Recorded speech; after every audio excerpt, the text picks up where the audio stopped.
سورۃ الحج۔ بسم اللہ الرحمن الرحیم۔ یا ایھا الناس اتقوا ربکم ان زلزلۃ الساعۃ شیء عظیم۔ یہ فزع الاکبر جس سے کہ ختم ہو رہی ہے سورہ انبیاء، اسی کے تذکرے سے یہ شروع ہو رہی ہے سورہ حج۔ اے لوگو ڈرو اپنے رب سے، تقوی اختیار کرو اپنے رب کا، یقیناً قیامت کا زلزلہ بہت بڑی شے ہوگا۔ یوم ترونہا، جس دن کہ تم اس کو دیکھو گے، تذہل کل مرضعۃ عما ارضعت، بھول جائے گی ہر دودھ پلانے والی جسے وہ دودھ پلاتی تھی۔ یعنی واقعہ یہ ہے کہ حیوانات میں جو بھی دودھ پلانے والا کوئی جانور بھی ہو تو اسے بھی اپنے بچوں کے ساتھ جو انس ہوتا ہے، اور خاص طور پر انسانوں میں پھر ماں کی محبت اور شفقت اور ممتا جو ہے وہ اپنی جان دینے کو تیار ہوتی ہے، اپنے بچے کی آنس نہیں آنے دیتی۔ لیکن وہ سخت ایسا دن ہوگا، ایسی سختی ہوگی کہ دودھ پلانے والیاں اپنے دودھ پیتے بچوں کو بھول جائیں گی۔ وَتَضَعُ كُلُّ ذَاتِ حَمْلٍ حَمْلَهَا، اور دہشت کا عالم یہ ہوگا کہ ہر حاملہ کا حمل گر جائے گا۔ وَتَرَى النَّاسَ سُكَارَىٰ، تم دیکھو گے لوگوں کو کہ جیسے نشے میں ہیں، اس طرح کی کیفیت ان پر طاری ہوگی، ایسے بے سدھ سے نظر آئیں گے جیسے کہ گویا کہ نشے میں، وَمَا هُم بِسُكَارَىٰ، حالانکہ وہ کسی نشے میں نہیں ہے۔ وَلَٰكِنَّ عَذَابَ اللَّهِ شَدِيدٌ، بلکہ اللہ کا عذاب بہت سخت ہے، اللہ کی طرف سے بڑی سخت یہ گھڑی آنے والی ہے جس سے کہ اللہ تعالیٰ اپنے مومن صادق بندوں کو بچا لے گا، جس کی کہ صراحت ہے حدیث کے اندر۔ وَمِنَ النَّاسِ مَن يُجَادِلُ فِي اللَّهِ بِغَيْرِ عِلْمٍ، لوگوں میں سے ایسے بھی ہیں جو اللہ کے بارے میں جھگڑتے ہیں، اللہ کی آیات کے بارے میں جھگڑتے ہیں، قرآن مجید کے احکام کے بارے میں جھگڑتے ہیں، جبکہ حال یہ بغیر علم، نہ ان کے پاس کوئی علم ہے۔ وَيَتَّبِعُ كُلَّ شَيْطَانٍ مَرِيدٍ، اور وہ پیروی کر رہے ہوتے ہیں، صاف نظر آتا ہے کہ ہر سرکش شیطان کی پیروی کر رہے ہیں۔ ان کے عمل کو دیکھو تو مغرب کی نقالی کر رہے ہیں، ان کی ہر ایک چیز کی جو ہے انہوں نے اپنی زندگی میں اختیار کی ہوئی ہے، پورا جو ہے مغربی ان کے اوپر تہذیب کا غلبہ ہے، ساری اقدار، لیکن باتیں بڑھائیں گے قرآن کی طرف سے اور حدیث کی طرف سے، اور انکار حدیث ہے اور فلاں یہ ہے، اور قرآن کا تو نتیجہ یہ نکلتا ہے وہ نہیں نکلتا ہے، اور یہ اجتہاد کیا جانا چاہیے، اور قرآن مجید جو ہے یہ تو اب کتاب جو ہے بوسیدہ ہو گئی ہے۔ یہ باتیں بھی کہی گئی ہیں کہ کوئی ایسا بھی ہمارا جو نظام ہونا چاہیے اجتہاد کا جو قرآن مجید کو بھی اوور رول کر سکے۔ یہ باقاعدہ رائے موجود ہے کہ قرآن مجید میں بھی جو صریح احکام آئے ہیں وہ بھی ایک خاص قوم کے لیے، خاص وقت کے لیے تھے، یہ ہمیشہ کے لیے نہیں ہے۔ تو بڑے بڑے دانشور، بڑے بڑے جو اسکالرز ہیں، بڑی بڑی ڈگریاں ان کے پاس ہیں، میک گل سے لے کر آئے ڈگریاں۔ ڈاکٹر فضل الرحمان صاحب آئے تھے تو میک گل سے ڈگری لے کر آئے تھے، جنہوں نے جو وحی کے بارے میں کہا تھا کہ یہ حضور کا بھی کلام کہا جا سکتا ہے، اس کو اللہ کا بھی کلام کہا جا سکتا ہے، باقی فرشتے کی کوئی حیثیت نہیں ہے۔ یہ ساری باتیں ڈاکٹر فضل الرحمان کہنے والے تھے۔ میک گل سے انہوں نے یہودیوں سے آ کر ڈگریاں حاصل کی تھی انہوں نے، اور انہوں نے جو بھی بہت سے اور دانشور بہت سے موجود ہیں اس وقت دنیا میں کہ جو ویسے سمجھے جاتے ہیں کہ بہت وہ اسلامی اسکالرز ہیں، ٹاپ کے اسکالرز ہیں۔ وائٹ ہاؤس میں بھی انہیں طلب کیا جاتا ہے۔ یہ جو سید حسین نصر ہیں، ایرانی ایک ہیں، اب وہ رہ گئے ہیں جن کا ڈنکا بج رہا ہے زیادہ، ورنہ پہلے یہ ہے کہ یہ دو تھے، سید حسین نصر بھی تھے اور ڈاکٹر فضل الرحمان بھی تھے پاکستان کے۔ لیکن وَمِنَ النَّاسِ مَن يُجَادِلُ فِي اللَّهِ بِغَيْرِ عِلْمٍ وَيَتَّبِعُ كُلَّ شَيْطَانٍ مَرِيدٍ كُتِبَ عَلَيْهِ، اس شیطان کے بارے میں تو یہ بات لکھ دی گئی ہے، طے کر دی گئی ہے، أَنَّهُ مَن تَوَلَّاهُ، کہ جو کوئی بھی اس کی دوستی اختیار کرے گا، فَأَنَّهُ يُضِلُّهُ، تو وہ اسے گمراہ کر کے رہے گا، وَيَهْدِيهِ إِلَىٰ عَذَابِ السَّعِيرِ، اور پہنچا کر رہے گا اسے اس جلانے والے دوزخ کے عذاب میں۔ یا ایھا الناس، اے لوگو، ان کنتم فی ریب من البعث، اگر تمہیں کوئی شک ہے کہ کیسے دوبارہ زندہ ہو جائیں گے، کیسے اٹھا لے گا اللہ تعالیٰ، کوئی تمہیں اشکال پیدا ہوتا ہے تو لو ہم تمہیں ایک مثال سے سمجھاتے ہیں۔ فَإِنَّا خَلَقْنَاكُم مِّن تُرَابٍ، سوچو ہم نے تمہیں مٹی سے پیدا کیا، اس لیے کہ باپ کے بھی جسم میں اگر نطفہ بنا ہے، منی بنی ہے، کہاں سے بنی ہے؟ غذا کہاں سے آئی تھی اس کی؟ ساری غذا تو مٹی سے آئی ہے، زمین سے ہے، وہ سب کچھ ہے، گوشت کھایا ہے تو بکری نے جو کہاں سے غذا لی تھی؟ زمین سے لی تھی۔ تو تمہاری جو تخلیق ہے سب کی ابتدا میں جو ہے وہ مٹی سے ہے۔ من تراب ثم من نطفۃ، پھر وہ نطفے کی ایک شکل بنی، ثم من علقۃ، پھر تم ایک علقہ کی شکل میں تھے۔ اس علقہ کے بارے میں بعد میں عرض کروں گا، ابھی میں اس کا کوئی ترجمہ نہیں کر رہا۔ اس کا ترجمہ عام طور پر جمع ہوا خون کیا جاتا ہے، یہ ترجمہ صحیح نہیں ہے۔ ثم من مضغۃ، پھر یہ کہ وہ ایک لوتھڑے کی طرح تھا، گوشت کا ایک لوتھڑا سا تھا، مخلقۃ وغیر مخلقۃ، پہلے اس پہ کوئی نشانات تھے ہی نہیں، پھر اس لوتھڑے کے اوپر نشانات آنے شروع ہوئے، معلوم ہوا کہ یہاں سے یہ بازو نکلیں گے، یہاں سے یہ ٹانگیں نکلیں گی، اسی کے اندر جو ہے یہ آثار شروع ہو گئے۔ لنبین لکم، تاکہ ہم تمہیں کھول کھول کر بیان کر دیں۔ یہ جو بھی سٹیجز ہیں کہ جو ایمبریونک جو سٹیجز ہیں، اس میں واقعہ یہ کہ اس کے بارے میں کتھل مور کا میں قول آپ کو سنا چکا ہوں، جو تعارف قرآن کا میرا لیکچر تھا، کہ ان چیزوں کے بارے میں حیران اور ششدر ہیں جو اس وقت ایمبریولوجی کے سب سے بڑے ماہر ہیں، جن کی ٹیکسٹ بکس دنیا کے اندر سب سے زیادہ مستند مانی جاتی ہے، کہ ہم حیران ہیں کہ یہ ساری چیزیں قرآن مجید نے کیسے کہی ہیں، اور یہ بالکل ایگزیکٹ جو ہے تعبیر ہے ان سٹیجز کی کہ جو رحم مادر میں انسانی جنین جن سٹیجز سے گزرتا ہے اس کی اس سے زیادہ صحیح تعبیر ہو نہیں سکتی۔ وَنُقِرُّ فِي الْأَرْحَامِ مَا نَشَاءُ، یہی مضمون چونکہ دوبارہ پھر آئے گا سورہ مومنون کے پہلے رکوع میں، تو میں وہاں اس کے بارے میں تفصیل سے کروں گا۔ اور ہم ٹھہرائے رکھتے ہیں رحموں میں جو ہم چاہتے ہیں، یعنی رحم کے اندر پھر رحم مادر میں وہ حمل رہتا ہے، اب وہ حمل بیٹے کا ہوا ہے، بیٹی کا ہوا ہے، یا بیٹا یا بیٹی وہ ذہین ہے، فتین ہے، خوبصورت ہے، کیسی ہے، صحیح ہے، سالم ہے، وہ ہمارا فیصلہ ہے۔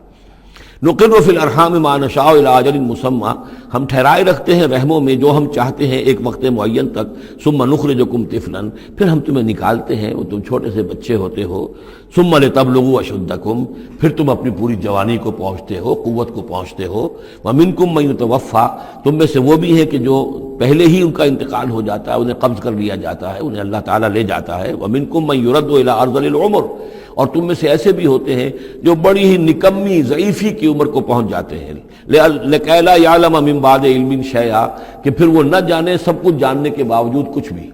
بڑھاپا آتا ہے تو ایسا آتا ہے، ڈیمنشیا بھی ہو جاتا ہے، ساری ذہنی صلاحیتیں ختم ہو جاتی ہیں، یادداشت زائل ہو جاتی ہے، پھر بچپن کی عادتیں عود کر آتی ہیں، لِكَيْ لَا يَعْلَمَ مِن بَعْدِ عِلْمٍ شَيْئًا، پھر یہ صورت بھی ہو جاتی ہے۔ یہ ارذل العمر ہے جس سے کہ حضور صلی اللہ علیہ وسلم نے اللہ کی پناہ مانگی ہے کہ اللہ اس سے پہلے اٹھا لے، اس سے پہلے کہ انسان اس کیفیت میں آ جائے کہ جس کا نقشہ یہاں کھینچا جا رہا ہے، لِكَيْ لَا يَعْلَمَ مِن بَعْدِ عِلْمٍ شَيْئًا۔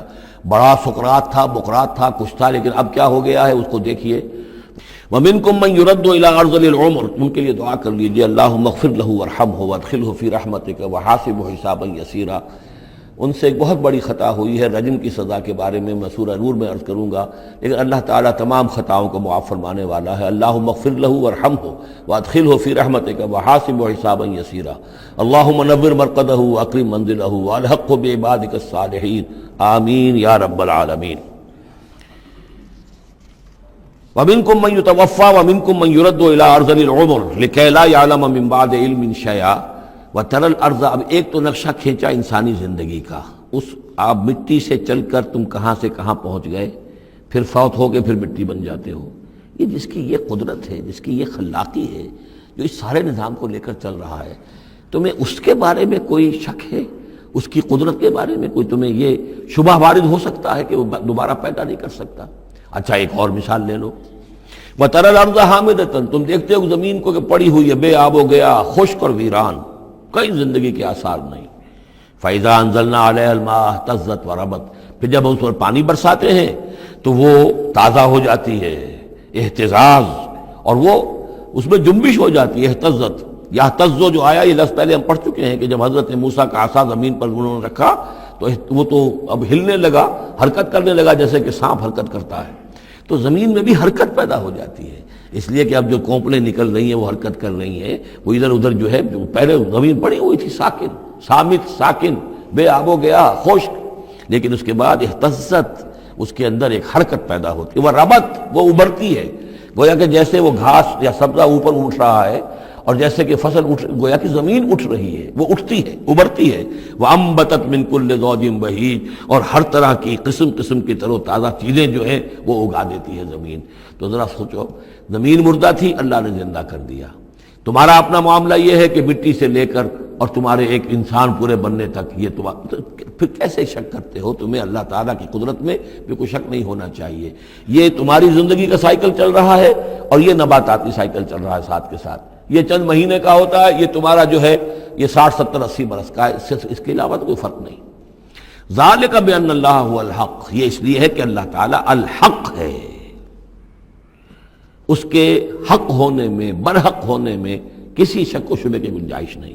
وانہ یحیی الموتیٰ، اور یہ کہ وہ مردہ کو زندہ کرتا ہے، مردہ کو زندہ کرے گا، زمین تمہارے سامنے مردہ پڑی ہوتی ہے اور زندہ ہو جاتی ہے، وَأَنَّهُ عَلَىٰ كُلِّ شَيْءٍ قَدِيرٌ، اور یہ کہ وہ تو ہر چیز پر قادر ہے، وَأَنَّ السَّاعَةَ آتِيَةٌ، اور یہ کہ قیامت آ کر رہنی ہے، لَا رَيْبَ فِيهَا، اس میں کسی شک و شبے کی گنجائش نہیں، وَأَنَّ اللَّهَ يَبْعَثُ مَن فِي الْقُبُورِ، اور یقیناً اللہ تعالیٰ اٹھائے گا ان کو جو قبروں کے اندر ہے، بعث بعد الموت ہو کر رہے گا۔ وَمِنَ النَّاسِ مَن يُجَادِلُ فِي اللَّهِ بِغَيْرِ عِلْمٍ وَلَا هُدًى وَلَا كِتَابٍ مُنِيرٍ، اور لوگوں میں سے کچھ ایسے بھی ہیں جو اللہ کے بارے میں، اللہ کی باتوں کے بارے میں، اللہ کی صفات کے بارے میں، ذات خداوندی کے بارے میں جھگڑتے ہیں، بحثیں کرتے ہیں، نزاع کرتے ہیں، نہ ان کے پاس علم ہے، بغیر علم ولا ہدن، نہ کوئی ہدایت ہے، ولا کتاب منیر، نہ کوئی روشن کتاب ہے جس سے وہ رہنمائی لے رہے ہوں۔ ثانی عطفہ، وہ اپنی گردن کروٹ اپنی موڑ کر چل دیتا ہے، آیات سنتا ہے، اللہ کے کلام کو سنتا ہے، پھر ذرا وہ اپنی کمر کو موڑتا ہے، بل دیتا ہے، چل دیتا ہے، لیضل عن سبیل اللہ، تاکہ گمراہ کرے لوگوں کو اللہ کے راستے سے۔ لہ فی الدنیا خزی، اس کے لیے دنیا کی زندگی میں بھی رسوائی ہے، ونذیقہ یوم القیامت عذاب الحریق، اور قیامت کے دن ہم اسے جلانے والے عذاب کا مزہ چکھائیں گے۔ ذالک بما قدمت یداک، اور یہ سب کچھ ہے تیرے اپنے دونوں ہاتھوں کے کرتوتوں کی وجہ سے، جو بھیجا ہے تیرے دونوں ہاتھوں نے، بما قدمت یداک، وان اللہ لیس بظلام للعبید، اور یقیناً اللہ تعالیٰ تو اپنے بندوں پر ظلم کرنے والا نہیں ہے۔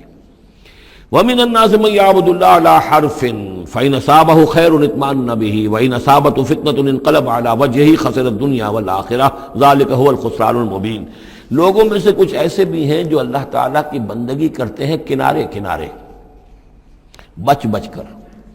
یہ وہ روگ جس کو کہا گیا فی قلوبہم مرض، جن کے دلوں میں روگ ہوتا ہے۔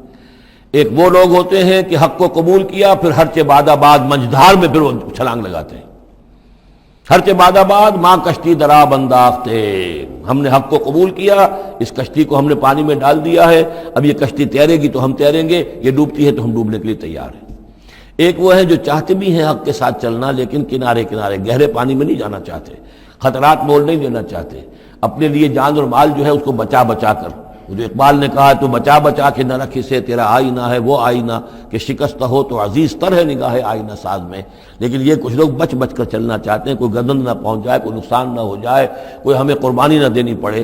وَمِنَ النَّاسِ مَن يَعْبُدُ اللَّهَ عَلَىٰ حَرْفٍ، کنارے ساتھ، فَإِنْ أَصَابَهُ خَيْرٌ اطْمَأَنَّ بِهِ، اگر خیر آئے تو مطمئن رہیں گے، وَإِنْ أَصَابَتْهُ الْفِتْنَةُ انقلب عَلَىٰ وَجْهِهِ، اور اگر کوئی فتنہ آ گیا، آزمائش آ گئی، کوئی قربانی کا وقت آ گیا، پکار آ گئی، نکلو اللہ کی راہ میں اور لاؤ اللہ کی راہ میں، تو وہ اپنے چہروں کے بل اوندھے گر جاتے ہیں۔ خسرت دنیا والآخرہ، یہ خسارہ ہے، یہ گھاٹا ہے، یہ نقصان ہے دنیا اور آخرت دونوں کا۔ ذالک هو الخسران المبین، اور یہ بہت ہی نمایاں اور واضح تباہی ہے۔ ایک میں بات عرض کرنی رہ گئی ہے کہ سورہ حج کے بارے میں بعض جگہ آپ نے دیکھا ہوگا لکھا ہوا کہ یہ اس کو مدنی بھی مانا گیا ہے، لیکن یہ واقعہ ہے کہ اس سورہ مبارکہ کے اندر بعض آیات ایسی ہیں کہ جو یا تو مدنی ہیں، اور بعض آیات کے بارے میں مجھے پھر وہ ایک قول مل گیا تھا حبر الامہ حضرت عبداللہ ابن عباس رضی اللہ تعالی عنہما کا، وہ میں بعد میں انشاءاللہ وہ کل ہم پڑھیں گے۔ وہ آیات نازل ہوئی ہیں اثناء سفر ہجرت میں۔ ظاہر بات ہے کہ جب حضور مکے سے نکل آئے ہیں اور جا رہے ہیں تو کتنے دن لگے ہیں، کوئی وہ چند گھنٹے کا، ایک گھنٹے کی فلائٹ تو نہیں تھی کہ جو ہوائی جہاز سے آپ چلے گئے وہ آدھے گھنٹے کی فلائٹ ہے کل، نہیں، لیکن یہ کوئی وقت لگا۔ اس میں بھی جو آیات نازل ہوئی ہیں، اور اس صورت میں کئی آیات ایسی ہیں کہ جن کی بڑی گہری مشابہت آپ کو مل جائے گی سورہ بقرہ کی آیات کے ساتھ۔ چنانچہ شہادت علی الناس والی آیت بھی اس صورت میں بھی ہے، سورہ بقرہ میں بھی ہے، لیکون الرسول شہیدا علیکم وتقوا۔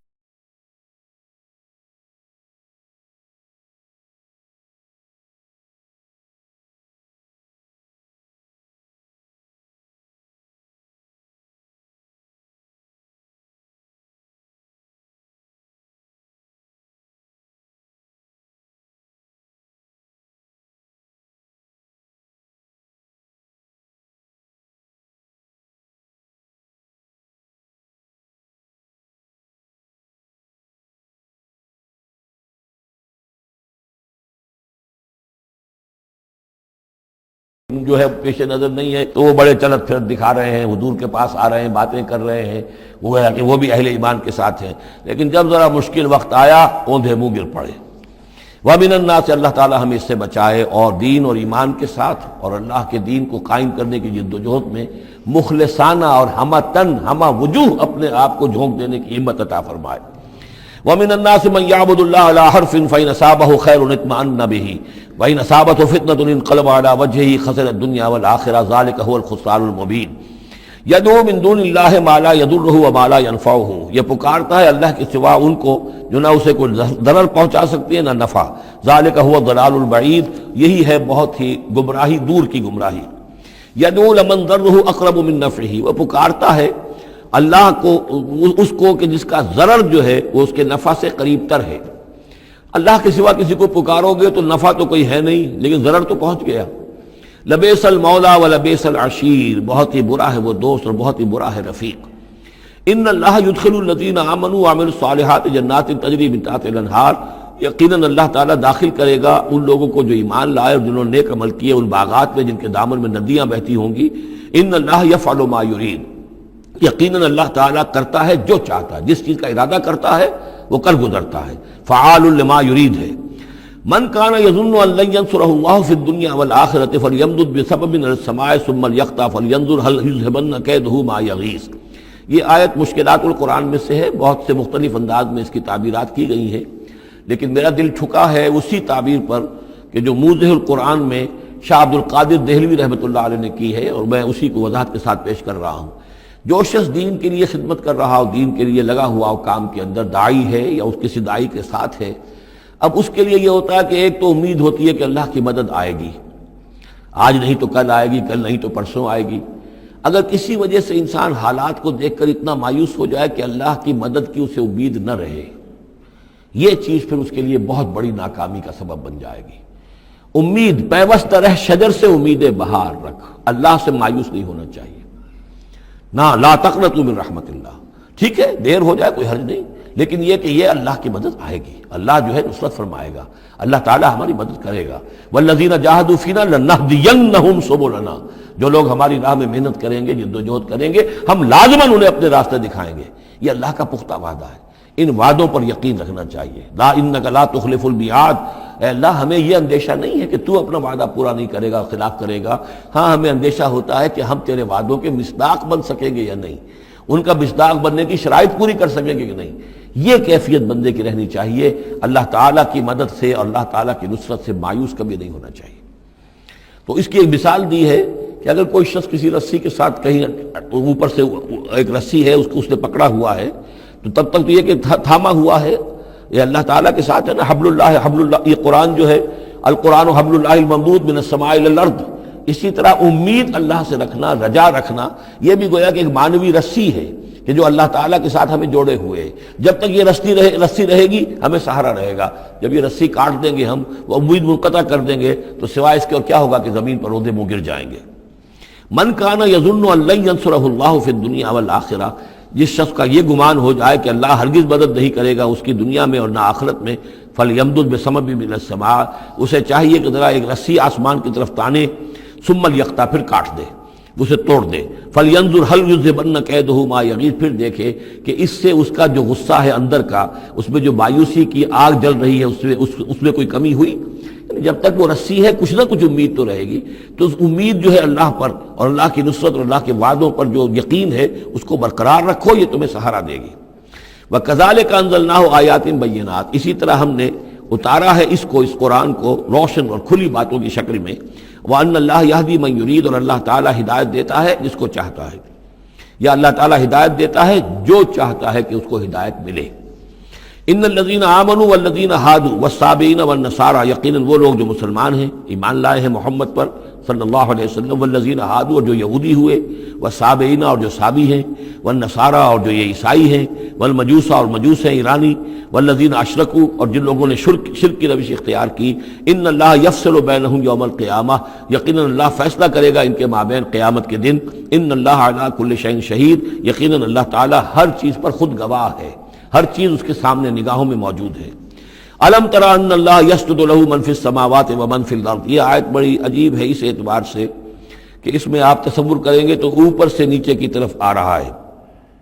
کیا تم نے دیکھا نہیں اللہ کے سامنے سربسجود ہے ہر وہ شے جو آسمان میں ہے اور وہ ہر سب وہ چیزیں جو زمین میں ہیں، وہ تمام مخلوقات جو آسمان میں ہے اور وہ تمام مخلوقات جو زمین میں ہے، والشمس ہو، اور سورج بھی سربسجود ہے، والقمر ہو، اور چاند بھی، والنجوم ہو، اور تارے بھی، پھر نیچے اتریے والجبال، اور پہاڑ، زمین پر سب سے اونچی چیزیں پہاڑ ہیں، والشجر، اور درخت، والدواب، اور یہ تمام جو بھی چوپائے چل رہے ہیں زمین کے اوپر حیوانات، وکثیر من الناس، اور لوگوں میں سے بھی بہت سے۔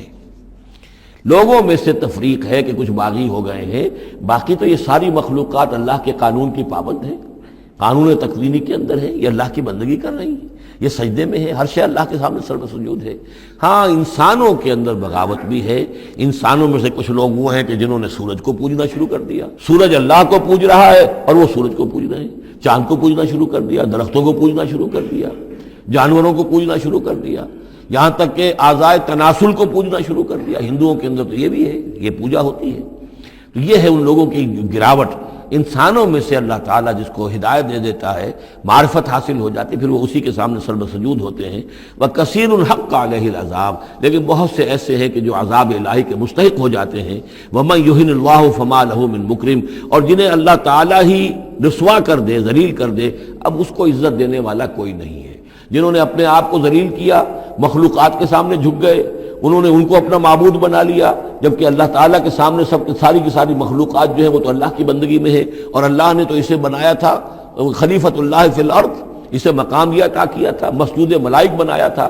اب جو اپنی اس تمام عظمت سے خود ہی مستعفی ہو گیا اور وہ مخلوقات کے سامنے جھک رہا ہے، فما لہ من مکرم، تو پھر اسے اب اس کا اکرام کرنے والا اور اسے عزت دینے والا کوئی نہیں۔ ان اللہ یفعل ما یشاء، یقیناً اللہ کرتا ہے جو چاہتا ہے۔ آیت سجدہ ہے، سجدہ کر لیجیے۔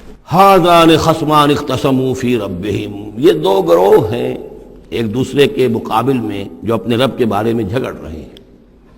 ایک وہ ہے جو ایمان لے آئے ہیں۔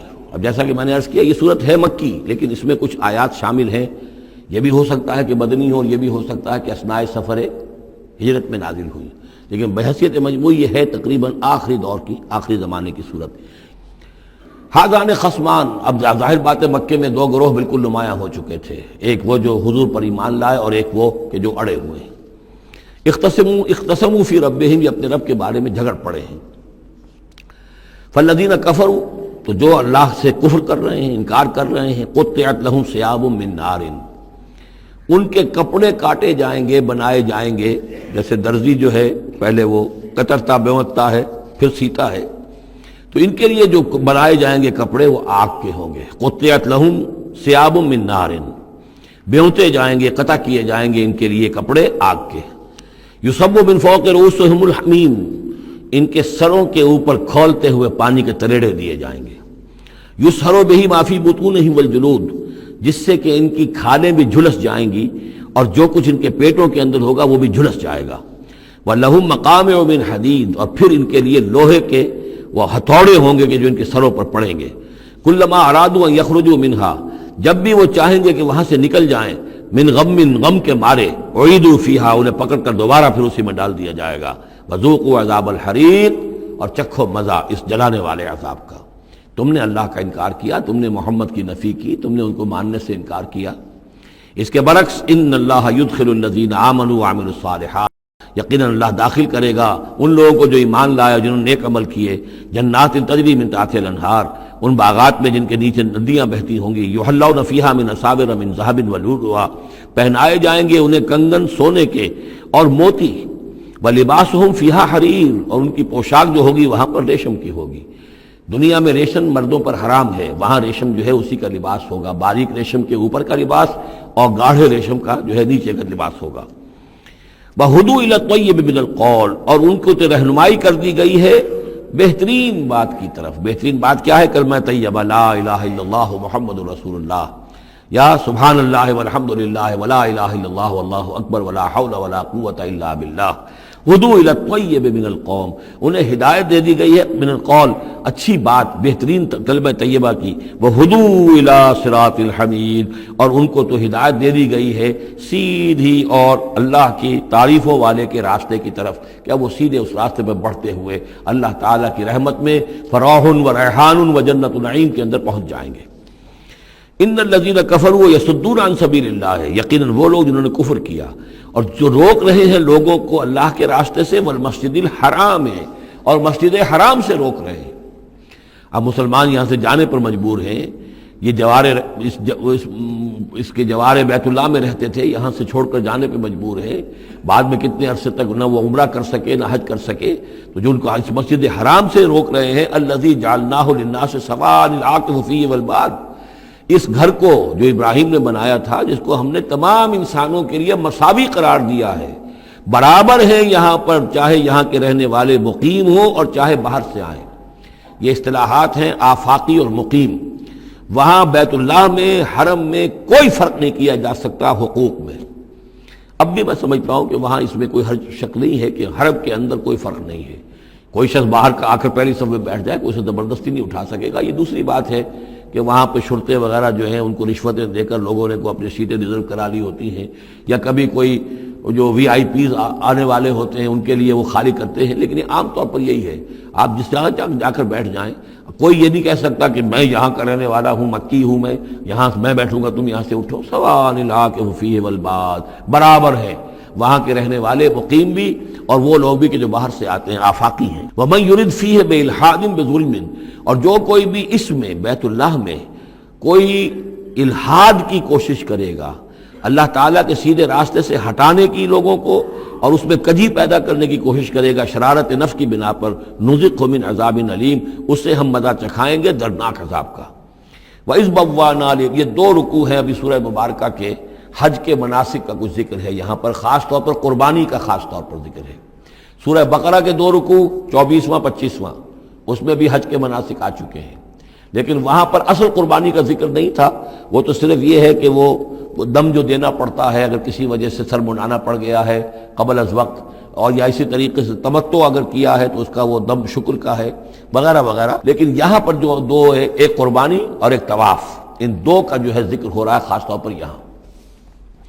وَإِذْ بَوَّأْنَا لِإِبْرَاهِيمَ مَكَانَ الْبَيْتِ، اور جب ہم نے معین کر دی ابراہیم کے لیے اپنے گھر کی جگہ، بتا دی کہ یہ ہے وہ جگہ جس کے بارے میں میرا گمان یہ ہے کہ وہاں بنیادیں موجود تھیں حضرت آدم علیہ السلام کی بنائی ہوئی، لیکن اوپر سے دیواریں سب کی سب گر چکی تھیں اور سیلاب کی وجہ سے سارا اب وہاں کوئی آثار نہیں رہے تھے۔ اللہ تعالیٰ نے رہنمائی فرما کر ان کی نشاندہی کروا دی۔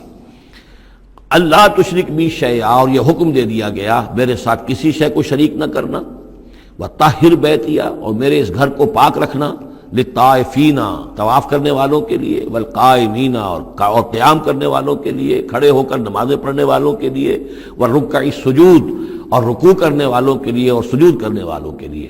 یہ گویا کہ جیسے وہاں آیا تھا وَعَهِدْنَا إِلَىٰ إِبْرَاهِيمَ وَإِسْمَاعِيلَ أَن طَهِّرَا بَيْتِيَ لِلطَّائِفِينَ وَالْعَاكِفِينَ وَالرُّكَّعِ السُّجُودِ، تقریباً وہی آیت یہاں پر آئی ہے، صرف یہ کہ عاکف کی بجائے یہاں قائمین کا لفظ آیا ہے۔ وَأَذِّن فِي النَّاسِ بِالْحَجِّ، اور اے ابراہیم اب پکارو لوگوں کو، اذان دو، پکارو حج کے لیے۔ اب کیسے پکارا ہوگا، کیسے آپ نے یہ پیغام پہنچایا ہوگا، کہاں سے اللہ تعالیٰ نے ان کی آواز کو، ان کی پکار کو کہاں کہاں پہنچایا ہوگا، یہ اللہ تعالیٰ کا معاملہ ہے۔ یا تو کا رجالن، پکاریے لوگوں کو، حج کی دعوت دیجئے، آئیں گے وہ آپ کے پاس پیدل چل کر بھی، وعلی کل ضامر، اور بڑی لاغر اونٹنیوں پر بھی، یعنی دور دراز سے آئیں گے تو سفر کی وجہ سے اونٹنیاں لاغر ہو چکی ہوں گی۔ یاتین من کل فج عمیق، جو یہاں پر پہنچیں گی وہ اونٹنیاں اور لوگ آئیں گے بڑی دور دراز کی راہوں سے، دور دراز کی، یہ فج کہتے ہیں پہاڑوں کے درمیان کے راستے کو، چونکہ یہ سارا پہاڑی علاقہ ہے تو نہ معلوم کہاں کہاں سے گہری وادیوں میں سے ہو کر لوگ جو ہیں پہنچتے ہیں۔ لیشہدوا منافع لہم، تاکہ یہ آئیں حاضر ہوں ان جگہوں پر کہ جو ان کے لیے منفعت کی جگہیں ہیں۔ وَيَذْكُرُ اسْمَ اللَّهِ فِي أَيَّامٍ مَعْلُومَاتٍ، اور اللہ کا نام لیں معین دنوں کے اندر، یعنی قربانیاں دیں معین دنوں میں۔ 10ویں ذی الحجہ کی قربانی کا دن ہے، اس کے بعد جو ہے 11ویں کو بھی ہو سکتی ہے، 12ویں کو بھی ہو سکتی ہے، یا ایام معلومات ہیں۔ عَلَىٰ مَا رَزَقَهُم مِّن بَهِیمَةِ الْأَنْعَامِ، تو اللہ کا نام لیں ذبح کرتے ہوئے، اللہ کا نام لیں ان پر کہ جو ہم نے انہیں یہ چوپائے عطا کیے ہیں، مویشی دیے ہیں۔ فَكُلُوا مِنْهَا، تو ان کو ذبح کر کے ان کی قربانی دے کر اس میں سے خود بھی کھاؤ۔ وَأَطْعِمُوا الْبَائِسَ الْفَقِيرَ، اور جو برے حال میں ہو، فقیر محتاج جو بہت ہی خستہ حال ہے، اس کو بھی کھلاؤ۔ ثُمَّ لْيَقْضُوا تَفَثَّهُمْ، پھر یہ کرنے کے بعد پھر اپنے میل کچیل دور کرو، پھر احرام کھولنا ہوتا ہے، پھر یہ کہ وہ رمی ہوتی ہے، نہر ہوتا ہے، حلق ہوتا ہے، اور پھر طواف۔ چار یہ الفاظ جو ہیں یہ 10ویں تاریخ کے ہیں، 4 افعال، رمی اور نہر پھر جا کر قربانی دینا، پھر یہ کہ حلق کر کے اور پھر یہ احرام کھل گیا، اب نہاؤ دھو میل کچیل جو بھی احرام کی وجہ سے صاف کرو، اچھے کپڑے پہنو اور پھر جاؤ اور طواف کرو، طواف زیارہ۔ ثم یقضوا تفثهم، پھر چاہیے کہ وہ دور کریں اپنے میل کچیل، ولیوفوا نذورهم، اور جو بھی نذریں مانگی ہوئی ہوں ان کو پورا کریں، ولیطوفوا بالبیت العتیق، اور اب جا کر اس قدیم گھر کا طواف کریں۔ ذالک، یہ سن چکے، ومن يعظم حرمات اللہ فهو خیر له عند ربہ، اور جو کوئی اللہ تعالیٰ کی حرمتوں کی تعظیم کرے، یہ بیت اللہ الحرام ہے، یہ اشہر حرم ہے، یہ ساری چیزیں جو ہے اللہ تعالیٰ کی حرمتیں ہیں، حرمات اللہ ہیں، اللہ نے جس جس چیز کو کہ محترم قرار دیا ہے۔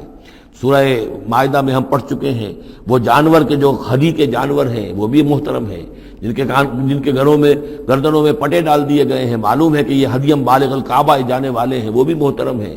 عام مین البیت الحرام جو ہیں، جو لوگ حاجی جا رہے ہیں، ان کی بھی حرمت ہے۔ تو جو بھی من یعظم حرمات اللہ ہے، جو کوئی بھی اللہ تعالیٰ کی حرام کی ہوئی شے، محترم ٹھہرائی ہوئی چیزوں کی تعظیم کرے گا، فہو خیر لہ عند ربہ، تو وہ اسی کے لیے بہتر ہوگا، اس کا اجر و ثواب اسے ملے گا اپنے رب کے پاس۔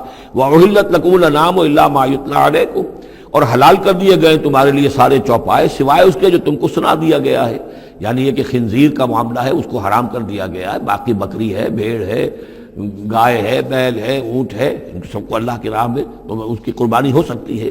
فَاجْتَنِبُوا الرِّجْسَ مِنَ الْأَوْثَانِ، تو پھر تم بچو، ان بتوں کی گندگی سے بچو۔ یہ ہے اصل میں بچنا جو ہے وہ سب سے پہلے شرک، اور وہاں پر سب سے بڑا شرک جو ہے وہ بت پرستی کا ہو رہا تھا۔ وَاجْتَنِبُوا قَوْلَ الزُّورِ، اسی طریقے سے جھوٹ کہنے سے، جھوٹ بات سے بھی بچو۔ حنفاء للہ، یکسو ہو جاؤ اللہ کی طرف، یکسو اسی کے بندے بن جاؤ، غیر مشرکین بہ، اس حال میں کہ اس کے ساتھ کسی بھی اعتبار سے شرک نہ ہو، کسی پہلو سے، کسی اعتبار سے، ذات میں، صفات میں، حقوق میں، اختیارات میں، کہیں بھی کوئی شرک کا شائبہ نہ آنے پائے۔ ومن یشرک باللہ، اور جو کوئی اللہ کے ساتھ شرک کرے گا، فکأنما خر من السماء، تو وہ تو ایسے ہے جیسے وہ رسی کٹ گئی اور اب وہ زمین کے اوپر گر پڑا، زمین کی طرف جا رہا ہے آسمان سے۔ کوئی شخص ہے جو آسمان سے کسی بلند چیز سے کسی رسی کے ساتھ لٹکا ہوا ہے، وہاں سے گر گیا یا رسی کٹ گئی، اب جو گر رہا ہے فکأنما خر من السماء فتخطفه الطیر، اب یا تو یہ کہ وہ جو پرندے ہیں وہ اسے اچک کر لے جائیں، کوئی باز آئے اور پکڑ کر لے جائے، کوئی اور ہو، جو بھی یہ بڑے بڑے جانور ہوتے ہیں کہ جو شکار کرتے ہیں پرندوں کا، تخطفه الطیر، پرندے اس کو اڑا کر لے جائیں، اور تہوی بہ الریح، یا یہ کہ پھر ہوا ان کو لے جا کر گرائے فی مکان صحیح، کسی دور کی جگہ میں کوئی ہوا جو ہے جھونکا اس کو لے جائے اور کسی کھائی میں جا کر گرا دے۔ یہ معاملہ ہے اس شخص کا جو اللہ کے ساتھ شرک کرتا ہے، اس کے پاس کوئی سہارا نہیں رہا۔ اب توحید والا جو ہے وہ ایک سہارے پر قائم ہے، قول ثابت بالحیات الدنیا، یہ جو ہم ثبات عطا کرتے ہیں اہل ایمان کو، بالقول ثابت فی الحیات الدنیا، دنیا کی زندگی میں۔ ذالک، یہ تم نے سن لیا، یہ احکام تم نے سن لیے۔ ومن یعظم شعائر اللہ، پھر سن لو، جو اللہ کے شاعر کی تعظیم کرے گا، فإنہا من تقوی القلوب، تو یقیناً یہ دلوں کے تقوی کی بات ہے۔ ان تمام چیزوں کی ہم پڑھ چکے ہیں سورہ بقرہ میں، ان الصفا والمروۃ من شعائر اللہ، بیت اللہ شعیرہ ہے اور وہ مقام ابراہیم شعیرہ ہے، صفا اور مروہ جو ہے شعیرہ ہیں۔ شعیر وہ چیز ہے کہ جس سے اللہ تعالیٰ کی بندگی کا شعور پیدا ہو، ان کے ساتھ وہ چیزیں وابستہ ہیں، وہ تاریخ ان کی ہے کہ جس کے حوالے سے پھر یہ کہ اللہ تعالیٰ کا شعور جو ہے انسان کے اندر پیدا ہوتا ہے، اس کی ذات کا، صفات کا۔ لکم فیہا منافع الی اجل مسمی، یہ جو جانور ہیں اس کی قربانی کے، تمہارے لیے ان میں نفع ہے ایک اجل مسمی تک، یعنی یہ نہیں ہے کہ قربانی کا جانور ہے تو اس کے اوپر سواری نہیں کر سکتے، سواری کر سکتے ہو۔ قربانی کا جانور ہے تو اس کا دودھ پی سکتے ہو، اگر وہ گائے ہے درمیان میں اگر کوئی دودھ ہے یا بکری ہے لے کے جا رہے ہو تو اس کا دودھ پی سکتے ہو۔ منافع الی اجل مسمی، ایک وقت معین تک کے لیے۔ ثم محلھا الی بیت العتیق، پھر ان کا جو اصل مقام ہے جہاں انہیں لے جا کر پیش کر دینا ہے وہ ہے بیت العتیق، یعنی اللہ کا گھر۔ اللہ کا گھر کا جو منہر ہے پھر اس کو وسیع کر کے، اور بنا کی وادی میں ایک بہت بڑی جگہ ہے، ورنہ اس سے پہلے جو ہے یہ مروہ کی جو پہاڑی ہے، صفا اور مروہ کے پاس جو ہے یہ قربان گاہ تھی۔ مروہ ہی سے وہ وادی شروع ہو جاتی ہے کہ جس پر کچھ آگے چل کر وہ بنا کا پورا آتا ہے، اب یہ منہر جو ہے وہ ادھر ایکسٹینڈ کر دیا گیا ہے۔ وَلِكُلِّ أُمَّةٍ جَعَلْنَا مَنْسَكًا، اور ہم نے ہر امت کے لیے ایک قربانی کا نظام مقرر کیا، لیذکروا اسم اللہ علی ما رزقہم من بہیمۃ الانعام، تاکہ وہ اللہ کا نام لیا کریں ان مویشیوں پر کہ جو ہم نے انہیں عطا فرمائے ہیں۔ فإلہکم الہ واحد، تو جان لو تمہارا الہ ایک ہی اللہ ہے، واحد، فلہ اسلموا، اس کے سامنے سر تسلیم خم کرو، اس کی اطاعت قبول کرو۔ یعنی یہ ایسا نہ ہو کہ بس قربانی تو ہو رہی ہے، باقی سب حرام خوریاں ہو رہی ہیں، 10-10 ہزار 20-20 ہزار کا جانور لے کر اور اس کے فوٹو کھنچوا کر اخبارات میں شائع کیے جا رہے ہیں، ہے سارا حرام خوری کا نتیجہ۔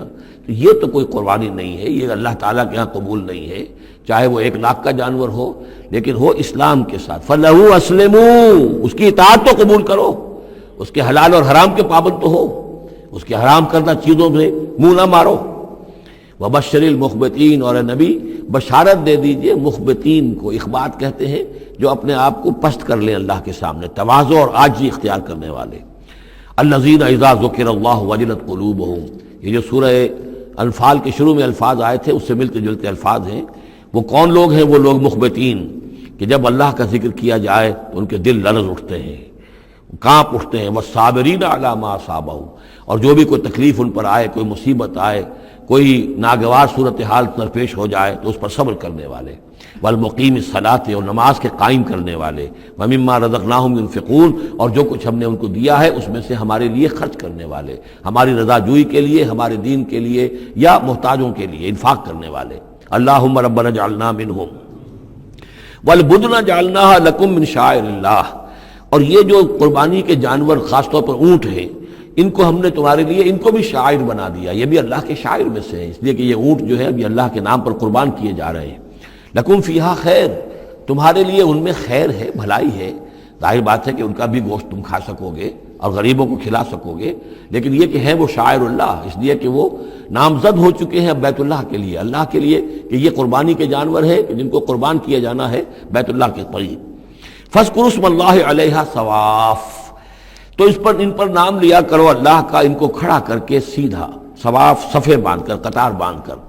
یہ جو نقشہ ہے یہ خاص طور پر جو حجۃ الوداع میں حضور نے جو قربانی دی ہے تو 63 آپ نے اونٹ اپنے ہاتھ سے نہر فرمائے، کل 100، یہ 63 آپ نے اپنے ہاتھ سے نہر فرمائے۔ اور یہ آتا ہے روایات کے اندر، اب یہ چونکہ معاملہ حضور کا ہے اور اس میں ہمیں کسی شک و شبے کی گنجائش نہیں ہے کہ اب کھڑے ہوئے ہیں قطار میں، اور ایک اب نہر کرنے کا طریقہ بھی ہوتا ہے، برچھا مارا جاتا ہے اونٹ کی یہاں گردن میں، اس کو گرا کر ذبح کرنا آسان کام نہیں ہے، کھڑے ہوئے اونٹ کو برچھا لگایا جاتا ہے، یہاں اس کی جو بڑی وینز ہے خون کا فوارہ چھوٹتا ہے، جب خون بہت زیادہ بہہ جاتا ہے پھر وہ گرتا ہے ایک طرف، ایک پہلو کے اوپر، تو پھر اس کا معاملہ جو ذبح کرنے کا ہوتا ہے۔ تو حضور جیسے برچھا مارتے تھے اور اس کے بعد پھر اگلا اونٹ اپنی گردن خود آگے کرتا تھا۔ نہ شود نصیب دشمن کے شود ہلاک تیغت، سر دوستاں سلامت کی تو خنجر آزمائی، گویا کہ ان کے لیے خود ایک اعزاز تھا، اللہ نے شعور دیا ہے۔ وہ تو جو ایک سوکھی ہوئی لکڑی تھی جس کا سہارا لے کر حضور صلی اللہ علیہ وسلم وہ آپ خطبہ دیا کرتے تھے جمعے کا، پھر جب ممبر بنا دیا گیا اب وہ اس لکڑی جو ہے اس کا آپ سہارا نہیں لے رہے، تو پہلا دن جب تھا کہ آپ نے اس کا سہارا نہیں لیا اور آپ ممبر پر کھڑے ہو کر آپ نے جب خطبہ دیا ہے تو اس سوکھی لکڑی میں سے ایسی آواز آ رہی تھی جیسے کوئی بچہ بلک بلک کر رو رہا ہو کہ میری یہ سعادت آج ختم ہو گئی ہے، مجھے جو سعادت نصیب تھی کہ محمد الرسول اللہ صلی اللہ علیہ وسلم میرا سہارا لیا کرتے تھے، مجھ پر ٹیک لگایا کرتے تھے، یہ مجھ سے جاتی رہی فضیلت، بلک بلک کر رو رہا ہے۔ حنانہ اس کو کہتے ہیں، ستون حنانہ، اب بھی مسجد نبی میں ایک ستون ہے حنانہ، حنین کہتے ہی اس کو ہے کہ جس میں رقت ہو، بچہ رو رہا ہو، بلک رہا ہو تو یہ حنین ہے، تو حنانہ ہے وہ۔ اور اس کے لیے یہ نوٹ کر لیجیے، کہا ہے مولانا روم نے، فلسفی کو منکر حنانہ است، از حواس انبیاء بیگانہ است۔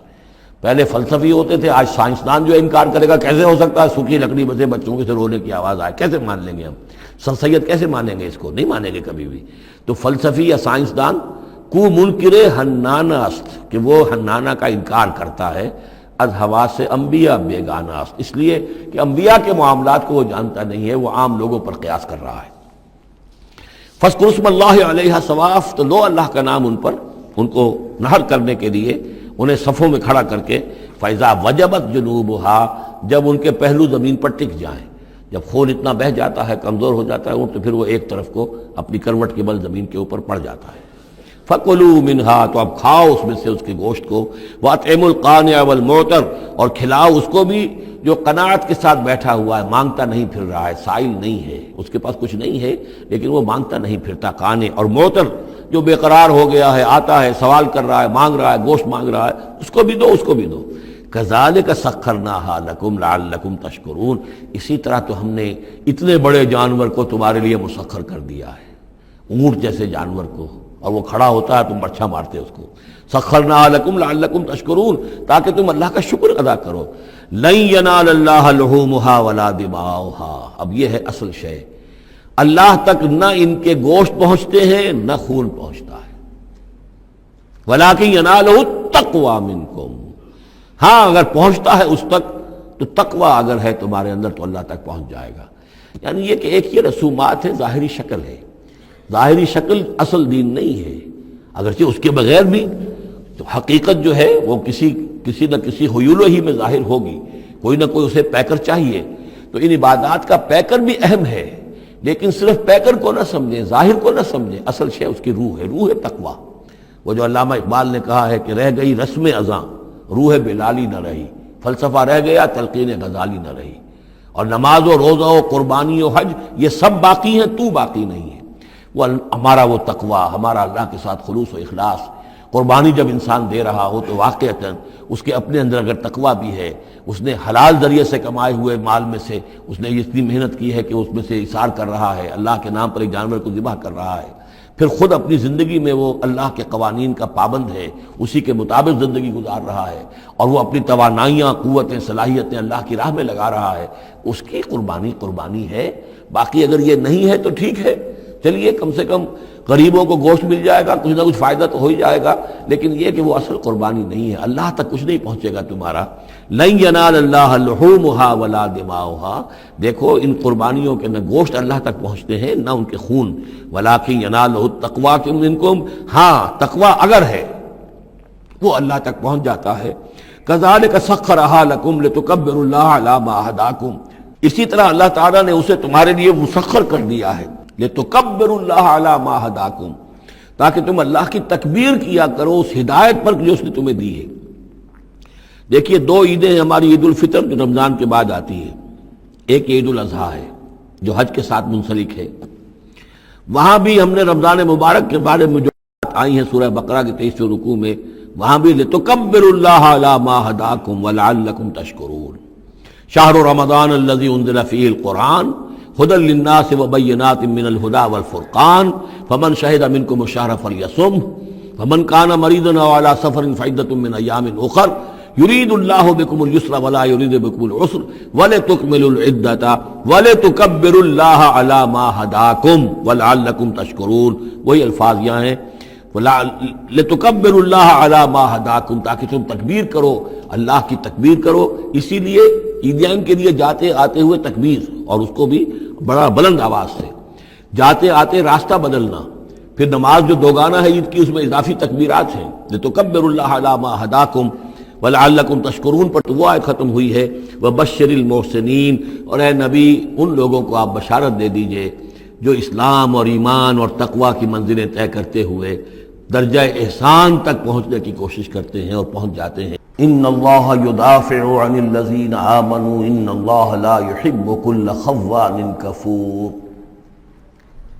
اذن للذین یقاتلون بانہم ظلموا وان اللہ علی نصرہم لقدیر الذین اخرجوا من دیارہم بغیر حق الا ان یقولوا ربنا اللہ ولولا دفع الله الناس بعضهم ببعض لهدمت صوامع وبيع وصلوات ومساجد يذكر فيها اسم الله كثيرا ولينصرن الله من ينصره إن الله لقوي عزيز الذين إن مكناهم في الأرض أقاموا الصلاة وآتوا الزكاة وأمروا بالمعروف ونهوا عن المنكر وَلِلَّهِ عَاقِبَةُ الْأُمُورِ صدق اللہ العظیم۔ رب اشرح لي صدری ويسر لي أمری واحلل عقدۃ من لسانی یفقہوا قولی۔ اللهم ربنا الہمنا رشدنا واعذنا من شرور انفسنا اللهم ارنا الحق حقا وارزقنا اتباعه وارنا الباطل باطلا وارزقنا اجتنابه اللهم وفقنا لما تحب وترضى اللهم ربنا آنس وحشتنا في قبورنا وارحمنا بالقرآن العظيم اللهم اجعله لنا إماما ونورا وهدى ورحمة اللهم ذكرنا منه ما نسينا وعلمنا منه ما جهلنا وارزقنا تلاوته آناء الليل وآناء النهار واجعله لنا حجة يا رب العالمين آمين۔ یہ بات میں عرض کر چکا ہوں کہ سورہ حج کے بعض مضامین بہت مشابہ ہیں سورہ بقرہ سے۔ اس سورہ مبارکہ کے بارے میں بعض حضرات کی رائے یہ ہے کہ یہ مدنی ہے، لیکن صحیح بات یہی ہے کہ یہ مکی صورت ہے، البتہ اس میں کچھ آیات ایسی ہیں کہ جو مدنی بھی ان کو قرار دیا جا سکتا ہے، اور ایک روایت جو حضرت عبداللہ ابن عباس رضی اللہ تعالی عنہما کی مجھے مل گئی ہے وہ یہ ہے کہ وہ اثناء سفر ہجرت میں نازل ہوئی، اور اس وقت ہمیں اب انہی آیات کا مطالعہ کرنا ہے۔ یہ آیات یوں سمجھیے کہ نبی اکرم صلی اللہ علیہ وسلم کی وہ جد و جہد اور آپ کی دعوت اور تحریک جو ہے اس میں ایک بڑے ٹرننگ پوائنٹ کو ریپرزینٹ کر رہی ہے، یہ ایک بڑا فیصلہ کن موڑ ہے آپ کی جد و جہد میں۔ یہ مشابہت ذہن میں رکھیے کہ سورہ بقرہ میں بھی جہاں 23ویں رکوع میں تقریباً وسط ہے سورہ بقرہ کا، جس طرح یہ وسط ہے سورہ حج کا، وہاں بھی 23ویں رکوع میں رمضان مبارک اور روزے کی حکمتیں اور اس کے احکام کا بیان ہوا۔ 24ویں رکوع سے قتال فی سبیل اللہ اور اس کے ساتھ ہی حج کے دو جو رکوع ہیں مناسک حج پر مشتمل ہے۔ یہاں پر بھی آپ دیکھیے کہ مناسک حج پر 2 رکوع مشتمل تھے اور اس کے فوراً بعد قتال کی بات ہو رہی ہے۔ بڑا گہرا ربط ہے ان دونوں کے اندر، اس لیے کہ قتال فی سبیل اللہ کا جو سب سے پہلا ہدف تھا وہ یہی تھا کہ توحید کا مرکز کعبۃ اللہ جو اصل میں خدا واحد کی عبادت کے لیے بنایا گیا تھا، اس وقت وہ مشرکین کے تسلط میں ہے اور انہوں نے اسے شرک کا اڈا بنایا ہوا ہے۔ تو گویا کہ اب پہلا جو فرض منصبی ہے امت مسلمہ کا وہ یہ ہے کہ اس مرکز توحید کو مشرکین کے تسلط سے واگزار کرا کے اسے واقعتاً توحید ہی کا مرکز بنا دیا جائے۔ اس اعتبار سے ظاہر بات ہے کہ جنگ ناگزیر ہے، یہ صرف واعظ سے ہونے والا کام تو نہیں تھا، اس کے لیے تو ظاہر بات ہے کہ طاقت کا استعمال ناگزیر تھا، اسی لیے مناسک حج کے ذکر کی فوراً بعد اب یہ تذکرہ ہو رہا ہے۔ یہ آیات میرے خیال میں اثناء سفر ہجرت میں نازل ہوئی۔ فرمایا ان اللہ یدافع عن الذین آمنوا، اللہ تعالیٰ مدافعت کرے گا اہل ایمان کی طرف سے، یعنی اب جو نیا دور شروع ہو رہا ہے جس میں کہ آرمڈ کانفلکٹ ہوگا، مسلح تصادم ہوگا، تو مسلمان اور اہل ایمان اپنے آپ کو اکیلا نہ سمجھے، بلکہ ان کی پشت پر اللہ ہے، ان کی طرف سے دفاع کرنے کے لیے اللہ تعالیٰ جو ہے وہ ان کی نصرت فرمائے گا۔ ان اللہ یدافع عن الذین آمنوا ان اللہ لا یحب کل خوان کفور، اللہ تعالیٰ کو بالکل پسند نہیں ہے یہ لوگ جو بہت خیانت کرنے والے ہیں اور ناشکرے ہیں۔ یہ کون ہیں؟ یہ قریش مکہ کہ جنہوں نے ایک طرف خیانت کی انتہا کر دی کہ توحید کے مرکز کو شرک کا اڈا بنا دیا۔ یہ امانت ہے ان کے پاس حضرت اسماعیل اور حضرت ابراہیم علیہ السلام کی، اور یہ تو اس لیے تعبیر کیا گیا تھا ربنا لیقیموا الصلاۃ، اور حضرت ابراہیم نے دعا کی تھی وجنبنی وبنی ان نعبد الاصنام، لیکن ان لوگوں نے خیانت کی ہے، ان کی وراثت کے اندر صحیح طرز عمل اختیار نہیں کیا بلکہ خیانت کی روش اختیار کی، اور کفور ہیں، بہت ناشکرے ہیں، اس لیے کہ اس گھر کی وجہ سے انہیں یہ حیثیت حاصل ہے کہ یہ مرکزی شہر بنا ہوا ہے پورے جزیرہ نما عرب کا، اس گھر کی وجہ سے انہیں ان کے قافلوں کو تحفظ حاصل ہے کہ ان کے اوپر کوئی حملہ نہیں کرتا، اور مشرق اور مغرب کی جو ٹریڈ ہے اس کے گویا کہ یہ ایک طرح سے پروپرائٹری ان کے پاس حقوق آ گئے، ایکسکلوسیو پروپرائٹری رائٹس، کہ ظاہر بات ہے کوئی اور قافلہ بچ کر جا نہیں سکتا قبائلی ریڈ سے اور حملے سے اور لوٹ مار سے، اور قریش کے قافلے کے اوپر کوئی حملہ کر نہیں سکتا، اسے کوئی چھو نہیں سکتا۔ تو اس گھر کی وجہ سے لإلاف قریش إِلَافِهِمْ رِحْلَةَ الشِّتَاءِ وَالصَّيْفِ فَلْيَعْبُدُوا رَبَّ هَذَا الْبَيْتِ، یہ جو ان کے قافلے سردیوں میں جاتے ہیں یمن کی طرف اور گرمیوں میں جاتے ہیں شام کی طرف، تو ان کو سمجھنا چاہیے کہ یہ ساری جو ان کی چلت پھرت ہے یہ تو اس گھر کے طفیل ہے، اس کی وجہ سے انہیں یہ پروٹیکشن حاصل ہے اور انہوں نے ناشکری کی ہے۔ تو اذن للذین یقاتلون بانہم ظلموا، اب اجازت دی جا رہی ہے ان لوگوں کو جن پر کہ جنگ ٹھوس دی گئی ہے، یعنی جو صورتحال پیدا کر دی گئی ہے کہ انہیں گھروں سے نکال دیا گیا، ہجرت پر مجبور کر دیا گیا، انہیں ستایا گیا، سال ہر سال سے ان پر پرسیکیوشن ہو رہی ہے، ٹارچر کیا جا رہا ہے۔ ابھی تک تو اللہ تعالیٰ نے ان کو ہاتھ روکے رکھنے کا حکم دیا ہوا تھا، کفوا ایدیکم، چاہے وہ براہ راست وحی جلی کی شکل میں قرآن میں آیت نہیں آئی تھی، لیکن حضور کے ذریعے سے اللہ تعالیٰ کا یہ حکم لوگوں تک پہنچ چکا تھا، لیکن اب ان کے ہاتھ کھولے جا رہے ہیں۔ اذن للذین یقاتلون بانہم ظلموا، اب جو ان پر ظلم کیا گیا ہے اس کے سبب سے ان کو اجازت دی جا رہی ہے کہ اب وہ اینٹ کا جواب پتھر سے دے سکتے ہیں۔ وَإِنَّ اللَّهَ عَلَىٰ نَصْرِهِمْ لَقَدِيرٌ، اور دوبارہ پھر تاکید کے ساتھ کہہ دیا کہ ان کو اپنے آپ کو اکیلے نہ سمجھیں، یقیناً اللہ تعالیٰ ان کی نصرت پر قادر ہے، ان کی مدد فرمائے گا۔ الذین اخرجوا من دیارہم، وہ لوگ کہ جو اپنے گھروں سے نکال دیے گئے، یہ سب کون تھے؟ مہاجرین جو تھے، یہ مکے سے جو نکلنے پر مجبور کر دیے گئے، اہل و عیال کو چھوڑ کر نکلنے پر مجبور ہوئے۔ الذین اخرجوا من دیارہم بغیر حق، جو نکال دیے گئے اپنے گھروں سے، اپنے علاقوں سے نا حق، الا ان یقولوا ربنا اللہ، صرف اس جرم کی پاداش میں کہ انہوں نے کہا ہمارا رب اللہ ہے، ہم صرف ایک اللہ کو مانتے ہیں اور دوسرے آلہہ کو، دوسرے معبودوں کو، دوسرے دیویاں اور دیوتاؤں جو تمہارے من گھڑت ہے، ہم ان کو تسلیم کرنے کو تیار نہیں۔ وَلَوْلَا دَفْعُ اللَّهِ النَّاسَ بَعْضَهُمْ بِبَعْضٍ، اور اگر اللہ تعالیٰ بعض لوگوں کو بعض کے ذریعے سے دور نہ کرتا رہتا، یعنی زمین میں یہ مضمون آ چکا ہے، سورہ بقرہ کی آیت نمبر 251 میں بھی یہی مضمون آیا تھا، جب طالوت اور جالوت کی جنگ ہوئی تھی، اس کے بعد یہ بات آئی تھی کہ اللہ تعالیٰ وقتاً فوقتاً زمین کی صفائی کرتا رہتا ہے، کہ جو بڑے فاسد قسم کے لوگ ہوتے ہیں اور مفسد قسم کے لوگ ہوتے ہیں، فاسد کلچر ہوتا ہے، فاسد ثقافت ہو جاتی ہے، تو پھر کوئی نہ کوئی ایسی شکل ہوتی ہے کہ اللہ تعالیٰ ان کو ختم کر کے، ان کا استیصال کر کے، ان لوگوں کو کچھ لوگوں کے ذریعے سے دنیا سے نیست و نابود کر دیتا ہے۔ اگر ایسا نہ ہوتا رہتا، وہاں یہ الفاظ آئے تھے، اگر ایسا نہ ہوتا رہتا تو لفسدت الارض، زمین میں تو فساد ہی فساد ہوتا۔ پھر یہاں فرمایا وَلَوْلَا دَفْعُ اللَّهِ النَّاسَ بَعْضَهُمْ بِبَعْضٍ لَهُدِّمَتْ صَوَامِعُ وَبِيَعٌ وَصَلَوَاتٌ وَمَسَاجِدُ يُذْكَرُ فِيهَا اسْمُ اللَّهِ كَثِيرًا، تو ڈھا دیے جاتے سارے خانقاہیں اور تکیے اور سارے گرجے اور کنیسے اور ساری سینیگوگز۔ صلوتا یہ عربی زبان کا لفظ ہے، صلاۃ ہی سے ہے، یہ عربی اور جیسا کہ میں نے عرض کیا ہے بارہا، عبرانی اور عربی زبان جو ہے یہ عبرانی زبان کا لفظ ہے صلوتا، اور عربی اور عبرانی جو ہیں یا تو سگی بہنیں ہیں، کسی ایک ہی زبان کی یہ دونوں نکلی ہوئی شاخیں ہیں، اور یا یہ کہ عبرانی ماں ہے اور عربی اس کی بیٹی ہے، یہ ان کے درمیان رشتہ ہے۔ صلاۃ کا لفظ جو عربی میں آیا ہے اور قرآن مجید میں صلوتا، یہ وہاں پر بھی موجود تھا۔ ہمارے ہاں سلام ہے، ان کا شلام ہے، وہ فرق اتنا ہی ہے، وہ شین کے ساتھ اور وہ بڑا اس کو گول کر کے شلام کہتے ہیں، باقی ہمارے یہاں سلام ہے، فرق اور خاص نہیں ہے۔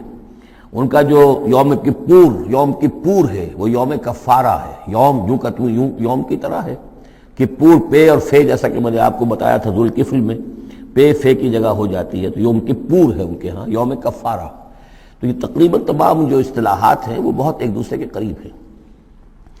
تو اگر ایسا نہ ہوتا کہ اللہ تعالیٰ کچھ لوگوں کو کچھ لوگوں کے ذریعے سے اس دنیا سے نیست و نابود کرتا رہتا، تو پھر تو یہ کہ کوئی عبادت گاہیں دنیا میں قائم ہی نہ رہتی۔ ظاہر بات ہے اپنے اپنے وقت میں یہ تمام عبادت گاہیں خدائے واحد کی عبادت کے لیے بنائی گئی تھی، ومساجد، اور مسجدیں یذکر فیہا اسم اللہ کثیرا، جن میں کہ اللہ تعالیٰ کا نام کثرت سے لیا جائے۔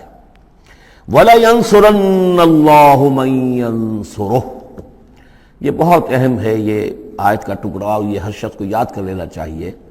لازماً اللہ مدد کرے گا ان کی جو اس کی مدد کرتے ہیں، اس میں زیادہ زور ہے وَلَيَنصُرَنَّ اللَّهُ، عربی زبان میں اس سے زیادہ تاکید کا اسلوب نہیں ہے۔ فعل مضارع سے پہلے لام زبر کے ساتھ، لام مفتوح، اور آخر میں نون مشدد تشدید کے ساتھ۔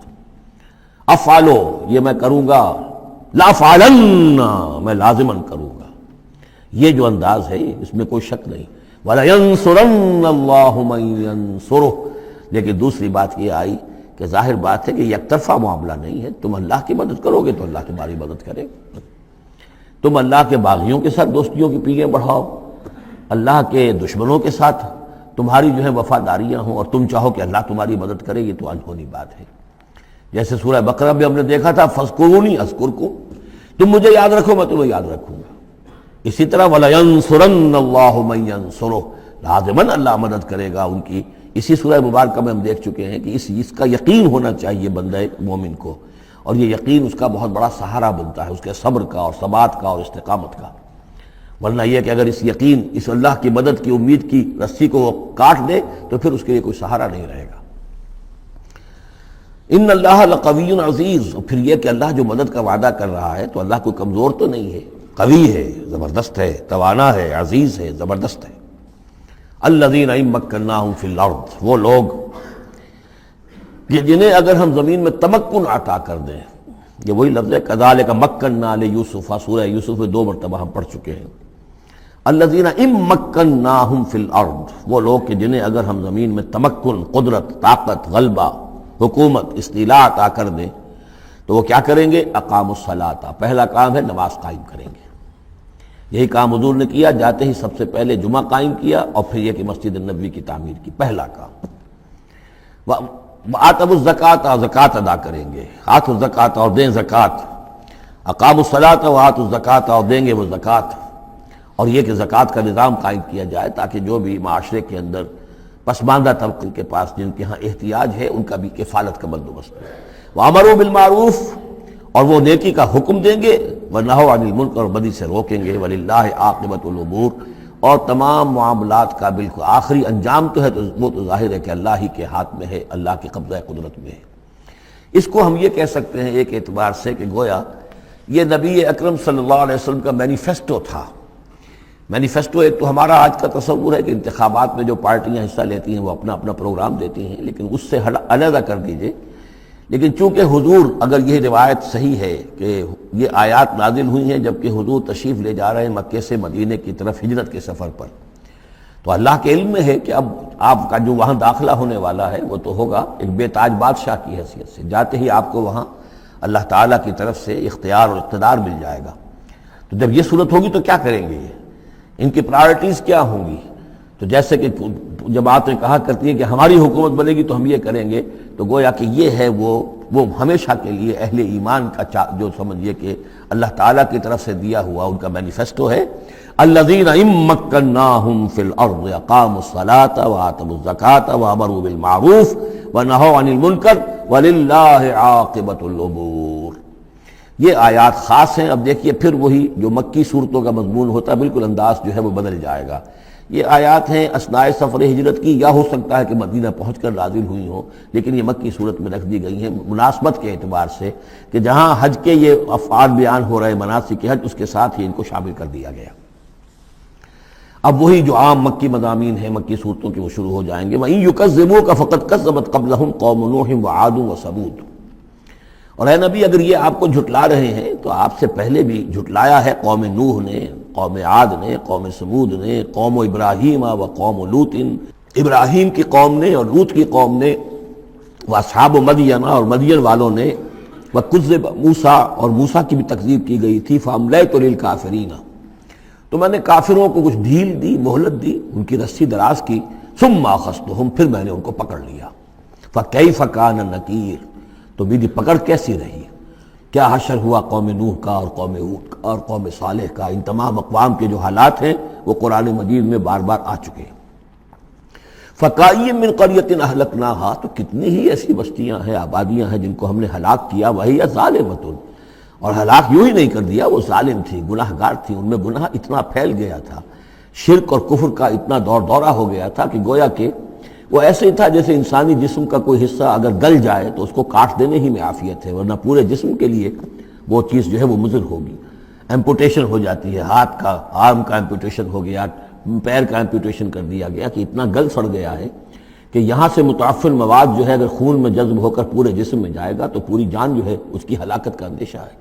تو اللہ تعالیٰ اسی طریقے سے ان بستیوں کو کہ جو اس طریقے سے گندگی کا اور برائی کا اور معصیت کا اور سیئات کا مرکز بن چکی ہوں اور وہ پھوڑا بن چکی ہوں، پھر ان کے لیے یہی اللہ تعالیٰ کی طرف سے سرجیکل آپریشن ہوتا رہا ہے۔ فَكَأَيٍّ مِّن قَرْيَةٍ أَهْلَكْنَاهَا فَهِيَ ظَالِمَةٌ فَهِيَ خَاوِيَةٌ عَلَىٰ عُرُوشِهَا، وہ گری پڑی ہوئی ہیں اپنی چھتوں کے بل پر، وبئر معطلۃ، کتنے ہی کنویں ہیں کہ جو اب بند پڑے ہوئے ہیں، بڑی محنت سے لوگوں نے اپنے اپنے زمانوں میں کھودے ہوں گے، ان سے پانی پینے والے لوگ ہوں گے، یا جمگھٹے رہا کرتے ہوں گے لوگوں کے، اب معطل پڑے ہوئے ہیں۔ وقصر مشید، کتنے ہی محل ہیں جو ان میں بڑی گچکاری کی گئی ہے، بہت انہیں مضبوط بنایا گیا ہے۔ اب جاؤ الحمراء کو دیکھ لو، کبھی مسلمان حکومت کیا کرتے تھے، غرناطہ میں جاؤ اور دیکھو الحمراء محل کیسا ہے، جاؤ اور قرطبہ کی مسجد کو دیکھو کہ جہاں کوئی سجدہ کرنے والا نہیں ہے، کسی کو سجدے کی اجازت نہیں ہے۔ افلم یسیروا فی الارض، تو کیا یہ لوگ زمین میں گھومے پھرے نہیں ہیں؟ فتکون لہم قلوب یعقلون بہا، تو ہوتے ان کے دل جن سے یہ سمجھتے اور بات کو کی تہ تک پہنچتے۔ تو یہ جو لفظ قلب کے ساتھ عقل آیا ہے، اب اس کو اچھی طرح سمجھ لیجئے، چونکہ یہ بات میری تو آپ کے سامنے آ چکی ہے کہ میرے نزدیک انسان ایک مرکب وجود کا حامل ہے۔ اس کا ایک وجود حیوانی ہے، خالص حیوانی اور مکمل حیوان اور اعلیٰ ترین حیوان۔ انسان اعلیٰ ترین حیوان ہے، تمام حیوانوں میں سب سے افضل ہے، اور اس میں وہ ساری فیکلٹیز ہیں کہ جو حیوانات میں بھی ہوتی ہیں، لیکن اس کا ایک روحانی وجود ہے، وہ مکمل وجود ہے، انڈیپینڈنٹ ہے، بالکل اس حیوانی وجود سے ایک علیحدہ اور مستقل بذات وجود ہے۔ یہ دونوں کیسے جڑے ہوئے ہیں یہ ہم نہیں جانتے۔ وہ تو ہمیں یہ بھی معلوم نہیں کہ انسانی جسم میں جان کہاں ہے، کچھ پتہ نہیں، کہاں دل میں ہے، کہیں ہے، تو دل تو بدل دیتے ہیں لوگ، پھر بھی وہ جان تو وہی کی وہی رہتی ہے۔ اب تو جو کچھ ہو رہا ہے آپ کو معلوم ہے، تو جان کہاں ہے، کس چیز سے متعلق، دماغ سے متعلق ہے، دل سے متعلق، کہاں سے متعلق؟ تو لائف ہی کو ہم نہیں جانتے، تو لائف سے آگے روح کا تعلق کس طور سے ہے ہم کیا جان سکتے ہیں؟ ہست رب الناس را با جان الناس، اتصال بے تکیف بے قیاس، یہ متصل ہے، یہ جو روحانی وجود ہے اور حیوانی وجود ہے یہ متصل ہے، ملے ہوئے تو ہیں، لیکن یہ اتصال ایسا ہے بے تکیف بے قیاس، نہ اس کی کیفیت معلوم ہو سکتی ہے، نہ اس کو کسی اور چیز پر قیاس کیا جا سکتا ہے، لیکن ہے دو علیحدہ وجود۔ ایک وجود پہلے پیدا کیا گیا تھا، کما خلقناکم اول مرہ، دوسرا وجود اس عالم خلق کے اندر آتا ہے، اور ان میں سے ہر ایک کی، دونوں کی اپنی اپنی عقل ہے۔ روح کی اپنی عقل ہے، روح کی اپنی آنکھ ہے، روح کے اپنے کان ہیں، اور جسم کے حیوانی وجود کے اپنی آنکھیں ہیں، اپنے کان ہیں، اپنی عقل ہے۔ تو ان السمع والبصر والفؤاد، یہ حیوانی، یہ گویا کہ انسان کے جو حیوانی ذرائع علم ہیں وہ یہ ہیں، جن کے بارے میں گفتگو سورہ بنی اسرائیل کی اس آیت کے حوالے سے میں تفصیلاً کر چکا ہوں، ان السمع والبصر والفؤاد کل اولئک کان عنہ مسئولا۔ لیکن انسان کے اندر جو یہ روح ہے یہ دیکھتی بھی ہے، یہ سنتی بھی ہے، اس کے اپنے کان ہیں، وہ غیر مرئی کان ہیں، غیر مرئی آنکھیں ہیں، لیکن اس کی اپنی عقل ہے۔ اب یہاں دیکھیے یہ دونوں چیزیں واضح ہو جائیں گی۔ فَتَكُونَ لَهُمْ قُلُوبٌ يَعْقِلُونَ بِهَا، تو ہوتے ان کے دل کہ جن سے یہ بات سمجھتے، او آذان يَسْمَعُونَ بِهَا، یا ہوتے کان جن سے یہ سنتے، فَإِنَّهَا لَا تَعْمَى الْأَبْصَارُ وَلَكِنْ تَعْمَى الْقُلُوبُ الَّتِي فِي الصُّدُورِ، اس لیے کہ آنکھیں اندھی نہیں ہوا کرتی، دل اندھے ہو جاتے ہیں جو سینوں کے اندر ہے۔ یہ کون سا اندھاپا ہے؟ ابو جہل اندھا تھا کس اعتبار سے؟ ابو لہب اندھا تھا کس اعتبار سے؟ ولید بن مغیرہ اندھا تھا کس اعتبار سے؟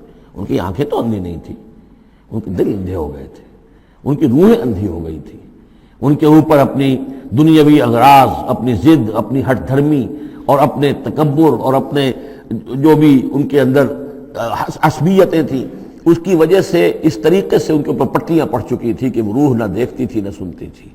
تو یہ ہے اصل میں یہ معاملہ، فَإِنَّهَا لَا تَعْمَى الْأَبْصَارُ، ایک ہے آنکھیں اندھی، لیکن ہو سکتا ہے اس کا دل جو ہے وہ دوسروں سے کہیں زیادہ دیکھنے والا ہو، لیکن یہ کہ آنکھوں کا اندھا ہونا اتنا بڑی بات نہیں، اتنا دل کا اندھا ہونا۔ افلم یسیروا فی الارض فتکون لہم قلوب یعقلون بہا، تو کیا یہ زمین میں گھومے پھرے نہیں، پھر ہوتی ان کے دل کہ جن سے یہ بات کو سمجھتے، او آذان یسمعون بہا، یا ہوتے کان، روح کے کان کہ جن سے یہ سنتے، دیدن دیگر آموز سنیدن دیگر آموز، اس لیے کہ ظاہر بات ہے بستیوں کو تو وہ دیکھتے تھے، کتا بھی دیکھ رہا ہے کہ کار آ رہی ہے، اسے بچنا ہے، وہ بھی اپنی جان بچاتا ہے، انسان نے بھی دیکھ لیا اور وہ بھی جان بچانے کے لیے ایک طرف ہو گیا، تو کوئی بڑا فرق نہیں۔ یہ حیوانی جو دیکھنا ہے وہ تو دیکھنا ہے، لیکن انسان کا دیکھنا کچھ اور ہے۔ فَإِنَّهَا لَا تَعْمَى الْأَبْصَارُ وَلَكِنْ تَعْمَى الْقُلُوبُ الَّتِي فِي الصُّدُورِ، اس لیے کہ دل آنکھیں اندھے نہیں ہوا کرتی، بلکہ دل اندھے ہو جاتے ہیں جو سینوں کے اندر ہیں، اس لیے کہ روح کا مسکن قلب ہے، یہ ہم جانتے ہیں، روح کا مسکن قلب ہے، یہ ہم نہیں جانتے کہ کیسے، کس طرح۔ بہرحال دل کو آپ اگر کہیں کاٹیں گے پیٹیں گے تو کہیں وہ آپ کو اس میں روح نظر نہیں آئے گی، وہ غیر مرئی شے ہے، لیکن تعلق اس کا جو ہے وہ قلب انسانی کے ساتھ ہے۔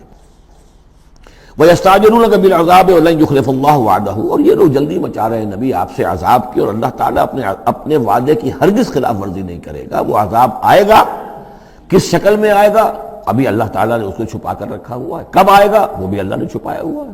وَإِنْ أَدْرِيَ قَرِيبٌ أَمْ بَعِيدٌ مَا تُوعَدُونَ، یہ ہم سورہ انبیاء میں پڑھائے ہیں کہ میں نہیں جانتا ہے نبی، آپ کہہ دیجئے قُلْ إِنْ أَدْرِيَ قَرِيبٌ أَمْ بَعِيدٌ مَا تُوعَدُونَ، کہ جس چیز کا تم سے وعدہ کیا جا رہا ہے، جس چیز کی دھمکی دی جا رہی ہے، وہ قریب آ چکی ہے یا دور ہے۔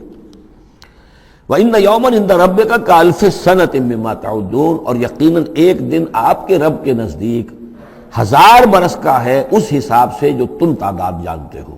انسانی عام حساب سے جو 1000 برس ہے، دنیا کا ہمارا حساب سے وہ در حقیقت اللہ کا ایک دن ہے۔ یہ مضمون چونکہ قرآن مجید میں پھر سورہ سجدہ میں پھر آئے گا، 2 مرتبہ آیا، تو یہ مضمون یوں سمجھیے کہ یہ محکمات میں سے، یہ متشابہات میں سے نہیں ہے، بات بہت بالکل پختہ ہے، واضح ہے۔ يُدَبِّرُ الْأَمْرَ مِنَ السَّمَاءِ إِلَى الْأَرْضِ ثُمَّ يَعْرُجُ إِلَيْهِ فِي يَوْمٍ كَانَ مِقْدَارُهُ أَلْفَ سَنَةٍ مِّمَّا تَعُدُّونَ، تو اللہ تعالیٰ کی جو تدبیر امر ہے، وہی جو 3 کام ابتدائی جو شاہ ولی اللہ دہلوی رحمۃ اللہ علیہ کی تصنیف حجت اللہ البالغہ کے حوالے سے میں بتا چکا ہوں، ابداع، خلق اور تدبیر، تدبیر تیسرا کام ہے۔ اس تیسرے کام کے ضمن میں اللہ کا جو بھی ایک نقشہ بنتا ہے اس کی مشیت کا، وہ 1000 سال کا ہوتا ہے ہمارے حساب سے، اس کا ایک دن ہے، وہ اس کی ایک پلاننگ ہو جاتی ہے، اس کے احکام جو ہے وہ فرشتوں کے حوالے کر دیے جاتے ہیں، اس کی پھر ایگزیکیوشن ہوتی ہے، تو 1000 برس کی پلاننگ ہے ہمارے حساب سے، اللہ کے ہاں وہ ایک دن ہے۔ وَكَأَيٍّ مِّن قَرْيَةٍ أَمْلَيْتُ لَهَا، اور کتنی ہی بستیاں ایسی ہوئی ہیں کہ جنہیں ہم نے ڈھیل دی تھی، وَهِيَ ظَالِمَةٌ، لیکن وہ تھیں گناہ گار، ثُمَّ أَخَذْتُهَا، پھر میں نے ان کو پکڑ لیا، وَإِلَيَّ الْمَصِيرُ، اور میری ہی طرف لوٹ کر آنا ہے۔ قُلْ يَا أَيُّهَا النَّاسُ إِنَّمَا أَنَا لَكُمْ نَذِيرٌ مُّبِينٌ، کہہ دیجئے اے نبی، اے لوگو، میں ہوں ایک خبردار کرنے والا، صاف صاف تمہارے لیے خبردار کرنے والا آیا ہوں، ڈرانے والا آیا ہوں، بتا دینے والا ہوں کہ یہ مراحل زندگی کے آنے والے ہیں۔ فالذین آمنوا وعملوا الصالحات، جو لوگ ایمان لائیں اور نیک عمل کریں، لہم مغفرۃ ورزق کریم، ان کے لیے اللہ کی طرف سے مغفرت ہے، یہ میں بشارت دے رہا ہوں، اور رزق کریم، اور بہت ہی باعزت روزی ملے گی۔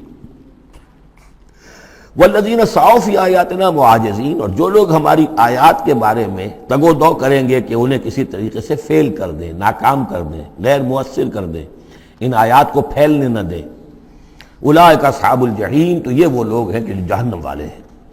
وما ارسلنا من قبل کا، یہ کافی مشکل آیت ہے قرآن مجید کی جو اگلی آ رہی ہے، اور اس میں کافی قیل و قال ہے۔ وما ارسلنا من قبلک من رسول ولا نبی الا اذا تمنى القى الشیطان فی امنیتہ، اور نہیں بھیجا ہم نے آپ سے پہلے بھی کوئی رسول، اے نبی صلی اللہ علیہ وسلم، نہ کوئی رسول نہ نبی، الا اذا تمنا، مگر یہ کہ جب اس نے خود کوئی خیال باندھا، کوئی پلاننگ کی، کوئی نقشہ بنایا اپنے کام کا۔ ایک تو یہ کہ اللہ کی طرف سے ہدایت آ رہی کہ اب یہ کیجئے، اب یہ کیجئے، اب یہ کیجئے، ظاہر بات ہے کہ اس میں تو کسی خطا کا کوئی امکان ہی نہیں، وہی چاہے وہ وحی جلی ہو اور چاہے وحی خفی ہو، نبی کے لیے وحی جلی، وحی خفی دونوں محفوظ ہیں۔ وحی خفی کے اندر بھی شیطان یا شیطانی قوتیں کوئی دراندازی نہیں کر سکتے، لیکن یہ کہ کبھی ایسا بھی ہوتا ہے کہ وحی کی طرف سے کوئی بات نہیں آئی ہے۔ ظاہر بات ہے کہ یہ نہیں سمجھنا چاہیے کہ نبی کی حیثیت بالکل ایسے ہے جیسے وہ کسی زمانے میں، آج کل تو شاید وہ معاملہ ختم ہو گیا، وہ تار جو جاتے تھے گٹ گل گل گل گٹ گٹ ہو رہی ہے، ادھر سے ہو رہی ہے، ادھر سے وہ جو ہے مشین بول رہی ہے، تو بیچ میں تو مشین ہے، کچھ نہیں ہے۔ تو ایسا نہیں ہے کہ نبی کی اپنی کوئی شخصیت ہی نہ ہو، نبی کی اپنی کوئی سوچ ہی نہ ہو، نبی کی اپنی کوئی پلاننگ ہی نہ ہو۔ یہ تو عام انسان بھی دیکھیے، اگر کوئی آپ کو یہ کہے بس آپ کو تو جو کہا کرتے چلے جاؤ، تو آپ کہیں گے میری شخصیت، میری بھی کوئی سوچ ہے، میری بھی کوئی اس معاملے کے اندر مجھے بھی کوئی رائے جو ہے۔ تو نبی کا معاملہ یہ نہیں ہے کہ بس ہر لحظہ وہ اللہ کا حکم آ رہا ہے، نہیں، بلکہ یہ کہ ان کو ایک حکم دے دیا گیا، اس پر پھر وہ خود بھی سوچتے ہیں۔ تبلیغ کیجئے، جیسے حکم آیا انذر عشیرتک الاقربین، اب اپنے قریبی رشتہ داروں کو خبردار کیجئے۔ اب یہ کام نبی کا تھا کہ آپ نے حضرت علی کو حکم دیا کہ کھانے کا انتظام کرو، اور بنو ہاشم کے تمام مردوں کو آپ نے بلا لیا۔ یہ جو تدبیر ہے یہ محمد الرسول اللہ صلی اللہ علیہ وسلم کی۔ ان تدبیروں میں ایسا ہو سکتا ہے کہ کسی وقت کوئی خطا ہو جائے، کسی وقت کوئی بات جو ہے غلط بھی ہو جائے، یہ بات چونکہ اس کا ذاتی اجتہاد ہے۔ چنانچہ صحابہ کرام بھی یہ کرتے تھے۔ غزوہ بدر میں حضور نے جہاں حکم دیا تھا کیمپ لگانے کا، تو وہ جا کر بعض صحابہ پہنچ گئے کہ حضور دیکھیے اگر تو یہ وحی کے حکم کے تحت ہے، جو اللہ کا حکم ہے کہ یہاں کیمپ ہمارا ہونا چاہیے، سر تسلیم خم ہے۔ اگر یہ آپ کی ذاتی رائے ہے تو پھر ذرا اگر آپ اجازت دیں تو ہم کچھ اپنی رائے بھی پیش کریں۔ آپ نے فرمایا ہاں کہو۔ انہوں نے عرض کیا کہ ہمارے نزدیک جو تجربہ ہمیں جنگوں کا ہے اس کی بنا پر ہم یہ سمجھتے ہیں کہ ہمارا جو پڑاؤ ہے، ہمارا کیمپ وہاں لگنا چاہیے، اس وادی کے اس گوشے میں۔ آپ نے فرمایا ٹھیک ہے، یہاں سے خیمے اٹھاؤ اور وہاں لگا دو۔ ظاہر بات ہے یہ تدبیر تھی ذاتی تھی محمد الرسول اللہ صلی اللہ علیہ وسلم کی۔ اس میں اختلاف کی صحابہ کو گنجائش ہے اور انہیں اپنی رائے پیش کرنے کا بھی موقع ہے۔ اگر یہ وہی سے ہوتا تو ظاہر بات ہے کہ پھر وہاں سے کوئی سوال پیدا نہیں ہوتا تھا کہ وہاں سے کیمپ اکھاڑا جائے۔ تو اس طرح کے معاملے میں خطا بھی ہو سکتی ہے، غلطی بھی ہو سکتی ہے، اور اس قسم کے معاملے میں کوئی در اندازی جو ہے شیطان کی طرف سے بھی ممکن ہے۔ اب یہ مسئلہ ایسا ہے کہ چونکہ عصمت انبیاء کے بارے میں جو بہت حساس، تمام اہل ایمان جو ہے بہت حساس ہیں، تو یہ جو ہے تو یہ گویا کہ یوں سمجھیے کہ یہ حلق میں پھنس جاتی ہے، اس کو اس طریقے سے قبول کرنا بڑا مشکل ہے۔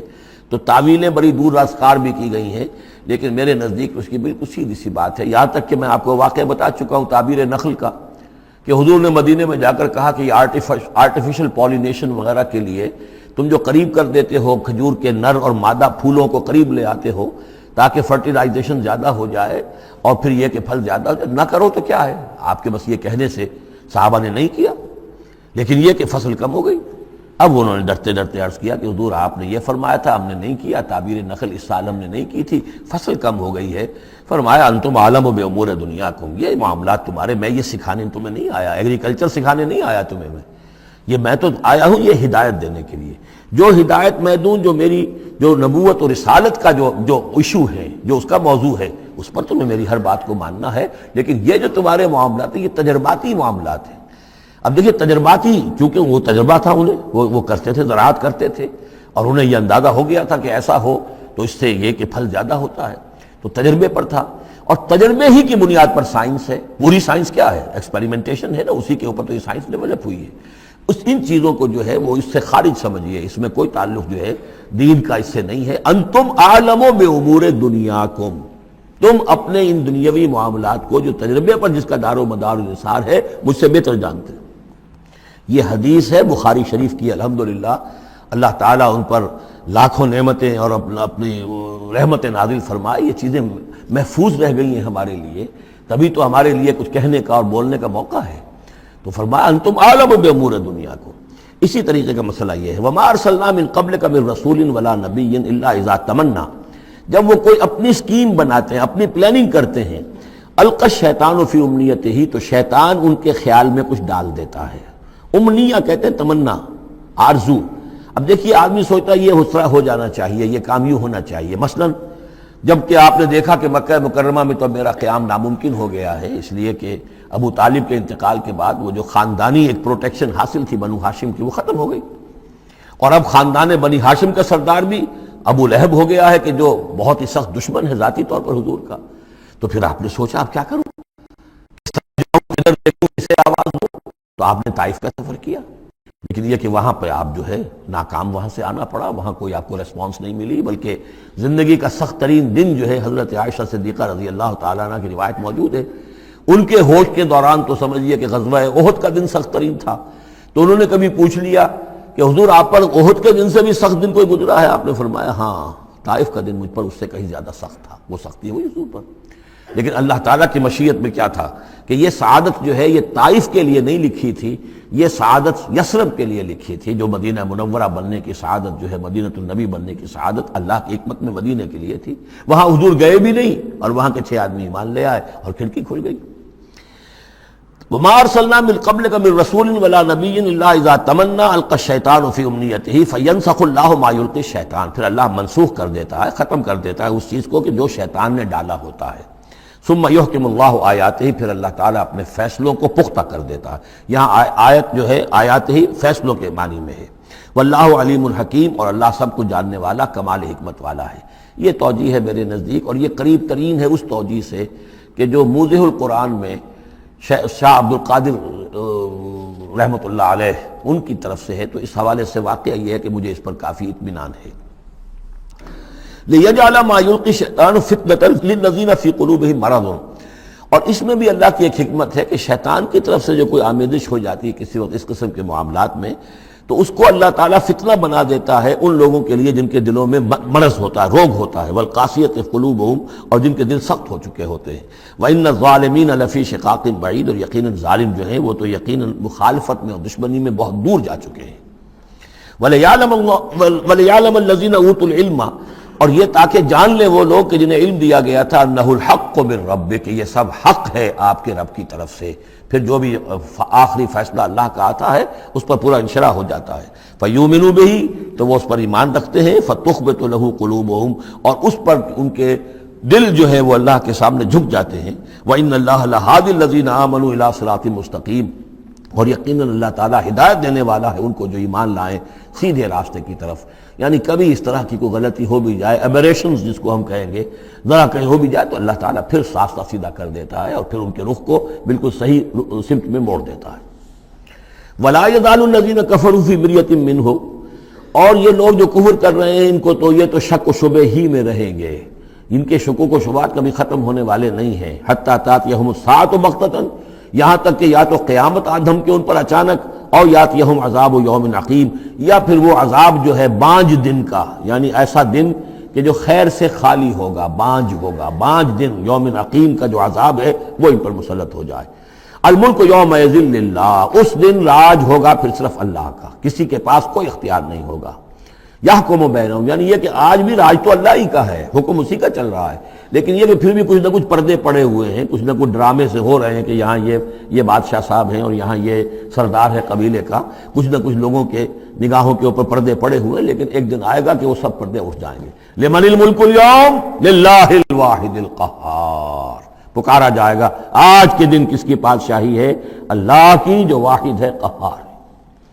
یحکم بینہم، وہ ان کے مابین فیصلہ کرے گا۔ فالذین آمنوا وعملوا الصالحات فی جنات النعیم، تو جو لوگ ایمان لائے اور انہوں نے نیک عمل کیے ہوں گے وہ ہوں گے جنتوں میں، نعمتوں والے باغات میں۔ والذین کفروا وکذبوا بآیاتنا، اور وہ لوگ کہ جو کفر کی روش اختیار کریں اور ہماری آیت کو جھٹلائیں، فاولئک لہم عذاب مہین، تو ان کے لیے ہوگا اہانت آمیز رسوا کن عذاب۔ والذین ہاجروا فی سبیل اللہ، اب دیکھیے یہ ہجرت کا، کیونکہ یہ بالکل یعنی مکی دور کے بالکل آخری زمانے کی یہ صورت ہے، بالکل متصل سمجھیے، جیسے کہ ہجرت کے متصل بعد سورہ بقرہ، ہجرت کے بالکل متصل قبل یہ سورہ حج۔ والذین ہاجروا فی سبیل اللہ ثم قتلوا، اور وہ لوگ جنہوں نے ہجرت کی اللہ کی راہ میں، پھر خواہ وہ قتل ہو گئے اور ماتوا، یا یہ کہ اپنی طبعی موت مر گئے، لَيَرْزُقَنَّهُمُ اللَّهُ رِزْقًا حَسَنًا، دونوں صورتوں میں اللہ تعالیٰ ان کو لازماً بہت رزق حسن عطا فرمائے گا۔ وَإِنَّ اللَّهَ لَهُوَ خَيْرُ الرَّازِقِينَ، اور یقیناً اللہ ہی ہے بہترین رزق دینے والا۔ لَيُدْخِلَنَّهُمْ مُدْخَلًا يَرْضَوْنَ، اور وہ لازماً داخل کرے گا انہیں ان جگہ، ان مقامات پر کہ جن سے وہ راضی ہو جائیں گے۔ وَإِنَّ اللَّهَ لَعَلِيمٌ حَلِيمٌ، اللہ تعالیٰ یقیناً علیم ہے، سب کچھ جاننے والا، اور حلیم ہے، تحمل والا ہے۔ ذَلِكَ وَمَنْ عَاقَبَ بِمِثْلِ مَا عُوقِبَ بِهِ، یہ تو ہے ہی، اور یہ کہ جو شخص زیادتی کرے، جس نے بدلہ لیا بِمِثْلِ مَا عُوقِبَ بِهِ، جیسا کہ اس پر زیادتی کی گئی تھی، جیسا کہ اس پر ظلم کیا گیا تھا، ثُمَّ بُغِيَ عَلَيْهِ، پھر اس پر مزید زیادتی کی جائے، لَيَنْصُرَنَّهُ اللَّهُ، اللہ تعالیٰ اس کی لازماً مدد کریں گے۔ یعنی جو زیادتیاں ہو چکی ہیں مسلمانوں پر، اب ان کا حق ہے کہ ان کا بدلہ لیں، پھر اگر ان کی طرف سے اضافی زیادتی اور ہوگی تو پھر اللہ تعالیٰ کی طرف سے ان کی مدد کا پختہ وعدہ ہے۔ ان اللہ لعفو غفور، یقیناً اللہ تعالیٰ عفو اور غفور ہے، معاف فرمانے والا، درگزر کرنے والا ہے۔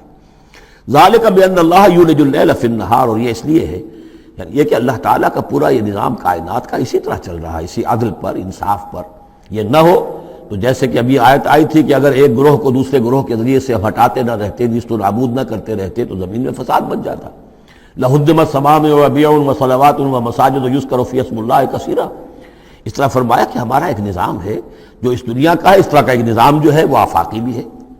ذَلِكَ بِأَنَّ اللَّهَ يُولِجُ اللَّيْلَ فِي النَّهَارِ، یہ اس لیے کہ اللہ تعالیٰ رات کو لے آتا ہے دن میں پروتا ہوا، وَيُولِجُ النَّهَارَ فِي اللَّيْلِ، اور دن کو لے آتا ہے رات میں پروتے ہوئے، وَأَنَّ اللَّهَ سَمِيعٌ بَصِيرٌ، اللہ سب کچھ سننے والا اور دیکھنے والا ہے۔ ذَلِكَ بِأَنَّ اللَّهَ هُوَ الْحَقُّ، یہ اس لیے کہ اللہ ہی حق ہے، ذات برحق، جس کا حق ہونا قطعی ہے، یقینی۔ وَأَنَّ مَا يَدْعُونَ مِن دُونِهِ هُوَ الْبَاطِلُ، اور جس کو وہ پکار رہے ہیں اس کے سوا وہ سب باطل ہے، آدر ہوا ہے، ان کی کوئی حیثیت نہیں۔ وَأَنَّ اللَّهَ هُوَ الْعَلِيُّ الْكَبِيرُ، اور یہ کہ یقیناً اللہ تعالیٰ ہی ہے سب سے بلند و بالا اور سب سے بڑا۔ الم تر ان اللہ انزل من السماء ماء، کیا تم نے دیکھا نہیں کہ اللہ نے اتارا آسمان سے پانی، فتصبح الارض مخضرہ، تو زمین سبز ہو جاتی ہے، سرسبزی شادابی نظر آتی ہے۔ ان اللہ لطیف خبیر، یقیناً اللہ تعالیٰ بڑی ہی خفیہ تدبیریں کرنے والا اور ہر شے سے باخبر ہے۔ باریک بین بھی اس کے معنی ہے لطیف کے، اور خفیہ تدبیر کرنے والا۔ لہو ما فی السماوات و ما فی الارض، جو کچھ آسمانوں میں ہے وہ بھی اسی کا ہے، اور جو کچھ زمین میں ہے وہ بھی اسی کا ہے۔ وَإِنَّ اللَّهَ لَهُوَ الْغَنِيُّ الْحَمِيدُ، اور یقیناً اللہ تعالیٰ الغنی ہے، یعنی اسے کوئی احتیاج نہیں، الحمید ہے، اپنی ذات میں خود محمود ہے، ستودہ صفات ہے، اسے کسی حمد کی ضرورت نہیں۔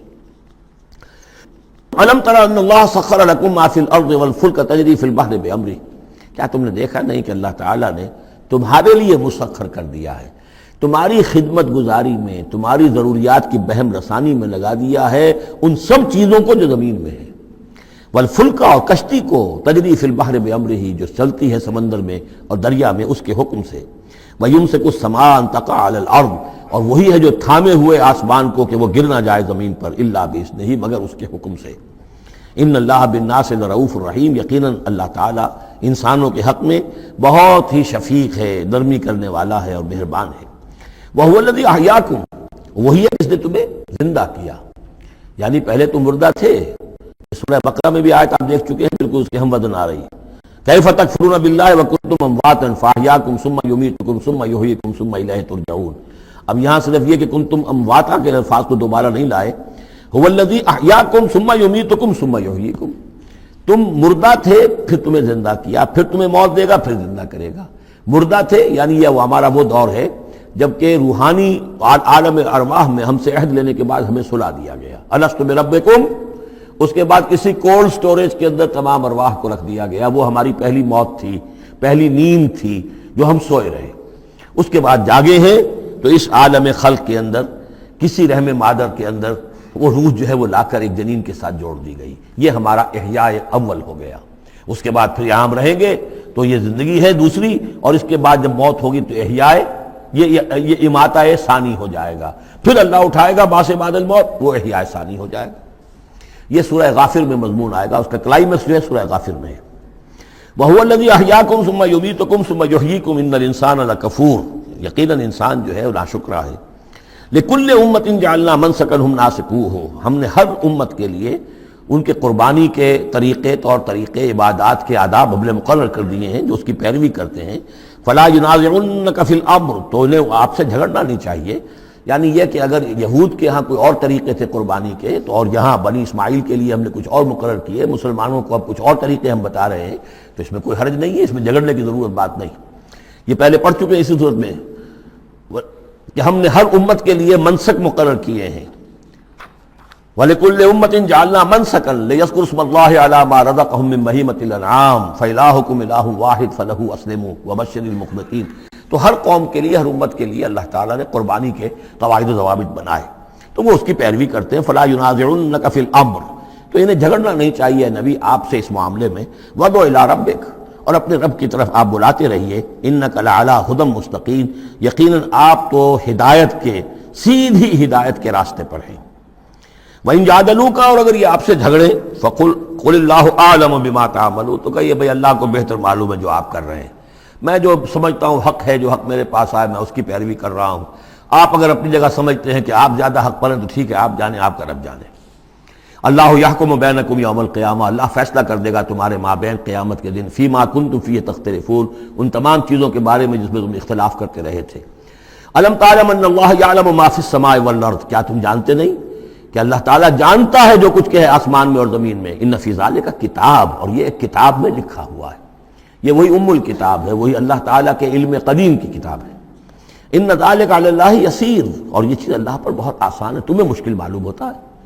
وَيَعْبُدُونَ مِن دُونِ اللَّهِ مَا لَمْ يُنَزِّلْ بِهِ سُلْطَانًا، اور وہ پوج رہے ہیں، پرستش کر رہے ہیں اللہ کے سوا ایسی چیزوں کی جس کے لیے کہ اللہ نے کوئی سند نہیں اتاری، یعنی اللہ کو تو ہم بھی مانتے ہیں، وہ بھی مانتے ہیں، اب اضافی جس کو وہ مانگ رہے ہیں تو اللہ کی طرف سے کوئی سند ہونی چاہیے ان کے لیے، تب تو درست ہے، اگر اللہ کی طرف سے سند نہیں ہے تو وہ بے بنیاد ہے۔ وما لیس لہم بہ علم، نہ صرف کہ کوئی سند نہیں ہے، کوئی علم بھی نہیں ہے، کوئی معقول بات ہو، کوئی دلیل ہو، کوئی بنیاد ہو، کوئی منطق کے اندر، کوئی حقیقت کے اندر، بالکل بے بنیاد باتیں. وما للظالمین من نصیر، ایسے ظالموں کا کوئی مددگار نہیں ہوگا. وَإِذَا تُتْلَىٰ عَلَيْهِمْ آیاتنا بینات، اور جب ان کو سنائی جاتی ہیں پڑھ کر ہماری آیات بینات، تعرف فی وجوہ الذین کفروا المنکر، تو تم دیکھتے ہو کہ ان کافروں کے چہروں کے اندر سخت ناگواری کے آثار پیدا ہو جاتے ہیں. بجائے اس کے کہ وہ اللہ کی آیات سن کر ان کے دل کھل اٹھیں، ان کے اندر خوشی کی کیفیت پیدا ہو، انبساط پیدا ہو، ہمارے رب کا کلام ہے. تعرف فی وجوہ الذین کفروا المنکر، تم دیکھتے ہو بڑی ناگواری کے آثار ہیں. یکادون یسطون بالذین یتلون علیہم آیاتنا، ان قریب ہوتا ہے کہ پل پڑیں گے، وہ حملہ آور ہو جائیں گے، تکہ بوٹی کر دیں گے ان کی جو انہیں ہماری آیات پڑھ کر سنا رہے ہیں. قل افانبئکم بشر من ذالکم، ان سے کہیے تو کیا میں تمہیں بتاؤں جس قدر تمہیں ناگواری اس وقت ہو رہی ہے، تم پر بڑی سختی بیت رہی ہے اللہ کی آیات جو تمہیں سنائی جا رہی ہیں، کیا اس سے بھی زیادہ بری بات کون سی ہے بتاؤں؟ النار، وہ آگ جس کے کہ تم مستحق ہو رہے ہو اپنے اس کفر اور انکار کی وجہ سے. وعدہ اللہ الذین کفروا، اللہ نے وعدہ کیا ہے اس آگ کا کافروں سے. وبئس المصیر، وہ بہت ہی برا ٹھکانہ ہے. اب جو یہ آخری رکوع آ رہا ہے سورہ مبارکہ کا، اس کے ترجمے سے پہلے مجھے تھوڑی سی تمہیداً کچھ بات عرض کرنی ہے. یہ جو ایک دعوت رجوع القرآن کی ایک تحریک ہم نے شروع کی، اور الحمدللہ کہ میں اس میں اپنی زندگی کے لگ بھگ 35 برس اب صرف کر چکا ہوں، اور اسی کے پھر کوکھ سے تنظیم اسلامی اور تحریک خلافت نے جنم لیا ہے. اس دعوت رجوع القرآن کی جو بنیاد ہے اور جس کو کہ میں نے ذریعہ بنایا ہے قرآن مجید سے لوگوں کو متعارف کرانے کا، اور قرآن مجید کے ذریعے سے دین کے جامع تصور کو لوگوں کے سامنے پیش کرنے کا، اور قرآن مجید کے ذریعے سے دین کی طرف سے جو بنیادی فرائض ہم پر عائد ہوتے ہیں اس کا ایک جامع تصور دینے کا جو میں نے کام کیا ہے، اس کے لیے ذریعہ میں نے بنایا ہے ایک منتخب نصاب کو، مطالعہ قرآن حکیم کا منتخب نصاب. یہ جو منتخب نصاب ہے یہ تقریباً کل قرآن کے 1/15 حجم کے اندر یوں سمجھیے کہ 2 پاروں کے لگ بھگ ہے، مائنس پلس کم و بیش 2 پارے ہوں گے. تو اس میں ان آیات کو لیا گیا ہے کہ جن میں ایک تو یہ کہ دین کا جامع تصور بہت مختصر الفاظ میں سامنے آ جائے، اور جو فرائض دینی ہیں جس کا کہ ہم سے باز پرس ہونی ہے، جس کے بارے میں پوچھ گچھ ہونی ہے، تو اس کا صحیح تصور ہمیں معلوم ہے. کوئی نماز روزہ یہ تو فرض ہے، سب جانتے ہیں. اس کے علاوہ بھی کوئی چیز فرض ہے، کسی چیز کے بارے میں ہم مسئول ہیں، ذمہ داری ہماری ہے یا نہیں ہے.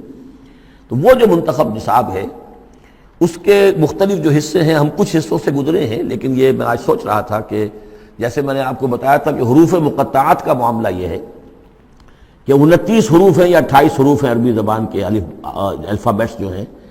شروع کے حصوں میں سے حروف میں سے بہت کم ہے جو حروف مقطعات میں آئے، اور آخری جو حصہ ہے اس کے تختی کے، اس کے بہت سے حروف ہیں، اکثر و بیشتر ہے کہ جو حروف مقطعات میں آئے. تو یہ پہلی مرتبہ میرا ذہن ادھر گیا ہے کہ ہمارے اس منتخب نصاب میں بھی یہ چیز کوئی میرے پیش نظر نہیں تھی کہ جان بوجھ کر ایسا کیا ہو. زیادہ حصے اسباق وہی ہیں کہ جو نصف ثانی سے متعلق ہیں، بلکہ قرآن مجید کے آخری حصے سے زیادہ جو ہیں وہ اس میں مقامات اور آیات اور رکوع یا صورتیں شامل ہوئی ہیں. لیکن اس وقت اس کا تعارف میں یہ کرا رہا ہوں کہ اس کا ایک بڑا مرکزی درس ہے کہ جو اگلی جو یہ رکوع آ رہا ہے جو 6 آیات پر مشتمل ہے، یہ اس کا بڑا مرکزی درس ہے. یہ جو میرا منتخب نصاب ہے اس کے 6 حصے ہیں. نقطہ آغاز ہے سورۃ العصر، والعصر ان الانسان لفی خسر الا الذین آمنوا وعملوا الصالحات وتواصوا بالحق وتواصوا بالصبر. مختصر ترین صورت، جامع ترین صورت. انسان کی نجات کے یہ 4 لوازم ہیں: ایمان، عمل صالح، تواصی بالحق، تواصی بالصبر. پھر 3 اور مقامات ہم نے اس میں ایسے ہی جامع مقامات جس میں یہ چاروں چیزیں تقریباً بیان ہوئی ہیں وہ شامل کر کے وہ پہلا حصہ ہو گیا. اس کا ایک درس ہم گزر چکے ہیں سورہ بقرہ میں، آیت البر، اس کا درس نمبر 2 ہے. لیس البر ان تولوا وجوہکم قبل المشرق والمغرب. نیکی جو تم نے سمجھی ہوئی ہے، کسی نے کسی شے کو نیکی سمجھا ہوا، کسی نے کسی کو نیکی سمجھا ہوا ہے. اصل نیکی کیا ہے، پوری نیکی کیا ہے، نیکی کی روح کیا ہے، جڑ بنیاد کیا ہے، نیکی کے مظاہر کیا ہیں، ان مظاہر میں پھر اقدمیت کس چیز کی ہے، اولیت کس شے کی ہے، ثانوی درجے میں کون سی ہے، پھر چوٹی کیا ہے، سمم بونم کیا ہے، سب سے اونچا جو مقام ہے، جو مقام مطلوب ہے وہ کیا ہے. اسی طریقے سے پھر اس کا دوسرا حصہ جو ہے اس منتخب نصاب کا، اس میں کچھ ایمان سے متعلق مباحث ہیں. ایمان کن چیزوں کا نام ہے، کیسے ایمان وجود میں آتا ہے. تو اس میں سورہ فاتحہ بھی ہے، وہ بھی ہم پڑھ چکے ہیں، اور پھر سورہ آل عمران کا جو آخری رکوع کی آیات تھیں، ان فی خلق السماوات والارض واختلاف اللیل والنہار یہ بھی جو ہے لآیات للالباب۔ پھر یہ کہ ایک اور سبق اس کا وہ ہے جو اگلی جو صورت آج ہی ہم پڑھیں گے انشاءاللہ، سورہ نور کا جو 5واں رکوع ہے وہ بھی اس کا ایک سبق ہے۔ آج کے ہمارے اس حصے میں اصل میں 3 اسباق آ رہے ہیں کہ جو اس منتخب نصاب کے، اسی لیے میں نے مناسب سمجھا کہ اس منتخب نصاب کا آپ سے تعارف کرا دوں۔ پھر یہ تیسرا حصہ اس کا جو ہے وہ اعمال صالحہ، عمل صالح کی تفصیل کیا ہے، انفرادی سطح پر کیا عمل ہونا چاہیے، اجتماعی سطح پر کیا ہونا چاہیے، معاشرتی سطح پہ کیسے ہونا چاہیے، ریاستی سطح پر کیا ہونا چاہیے۔ تو اس میں خاص طور پہ معاشرتی سطح سے متعلق وہ سورہ بنی اسرائیل کے 2 رکوع ہم پڑھ چکے ہیں جو 15ویں پارے میں آئے، سورہ بنی اسرائیل میں 3 اور 4 رکوع، جو میں نے عرض کیا تھا کہ یہ 10 کمانڈمنٹس جو ہیں تورات کے، وہ گیا کہ ان کی یہ تعبیر ہے، قرآن مجید کی تشریح یہ ہے ان کی۔ تو اس طریقے سے یہ درس جو ہمارا وہ چلتا ہوا، پھر آخر تک اب جو حصے آئیں گے میں بر وقت آپ کو بتاتا جاؤں گا، لیکن یہ درس جو ہے یہ بھی در حقیقت اس کے تیسرے حصے کا آخری یا چوتھے حصے کا پہلا درس ہے، بالکل مرکزی جگہ، 3 حصے ادھر 3 حصے ادھر۔ یہ اس اعتبار سے جامع ترین مقام ہے قرآن کا کہ قرآن کی دعوت کو 2 حصوں میں تقسیم کر کے بیان کیا گیا۔ ایک قرآن کی دعوت عمومی ہے، ہر انسان، کل نوع بشر کے لیے، اس لیے کہ حضور کی بعثت تمام انسانوں کے لیے ہے، ہر انسان کسے باشد، چاہے شمال کا ہو، جنوب کا ہو، مشرق کا ہو، مغرب کا ہو، کالا ہو، گورا ہو، پیلا ہو، نیلا ہو، کوئی ہو، سب کے لیے کیا دعوت ہے قرآن کی، قرآن کیا کہتا ہے، کوئی ہے یا نہیں؟ پہلے درجے میں تو دعوت عمومی الی کافۃ الناس، دوسرے درجے میں دعوت خصوصی، یہ کن کے لیے ہے؟ جو ماننے کا اعلان کرے۔ پہلی دعوت دعوت ایمان ہے، مانو اللہ کو، مانو رسول کو، مانو آخرت کو، مانو بعث بعد الموت کو، مانو جنت کو، مانو دوزخ کو، یہ ہے عام۔ جو یہ مانتے ہی نہیں، اب ان سے کوئی اور کلام نہیں، ان سے ہم کیسے کہیں گے نماز پڑھو اور روزہ رکھو؟ وہ اللہ کو نہیں مانتے، قرآن کو نہیں مانتے، نبی کو نہیں مانتے۔ تو دعوت ایمان ہے، دعوت عام قرآن مجید۔ اور پھر جو ایمان کا دعویٰ کریں، اب ان سے خطاب ہے کہ اب جگر تھام کے بیٹھو، میری باری آئی، جب تم نے مان لیا ہے تو ماننے کا یہ تقاضا پورا کرنا پڑے گا۔ اب وہ دعوت عمل ہوگی، یہ کرو اور یہ کرو اور یہ کرو اور یہ کرو۔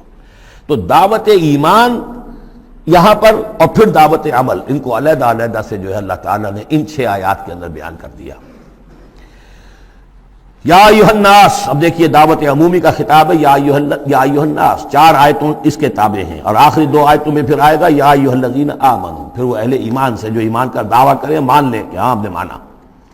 یا ایھا الناس ضرب مثل فاستمعوا لہ، ایک مثال بیان کی جاتی ہے، ذرا توجہ سے سنو۔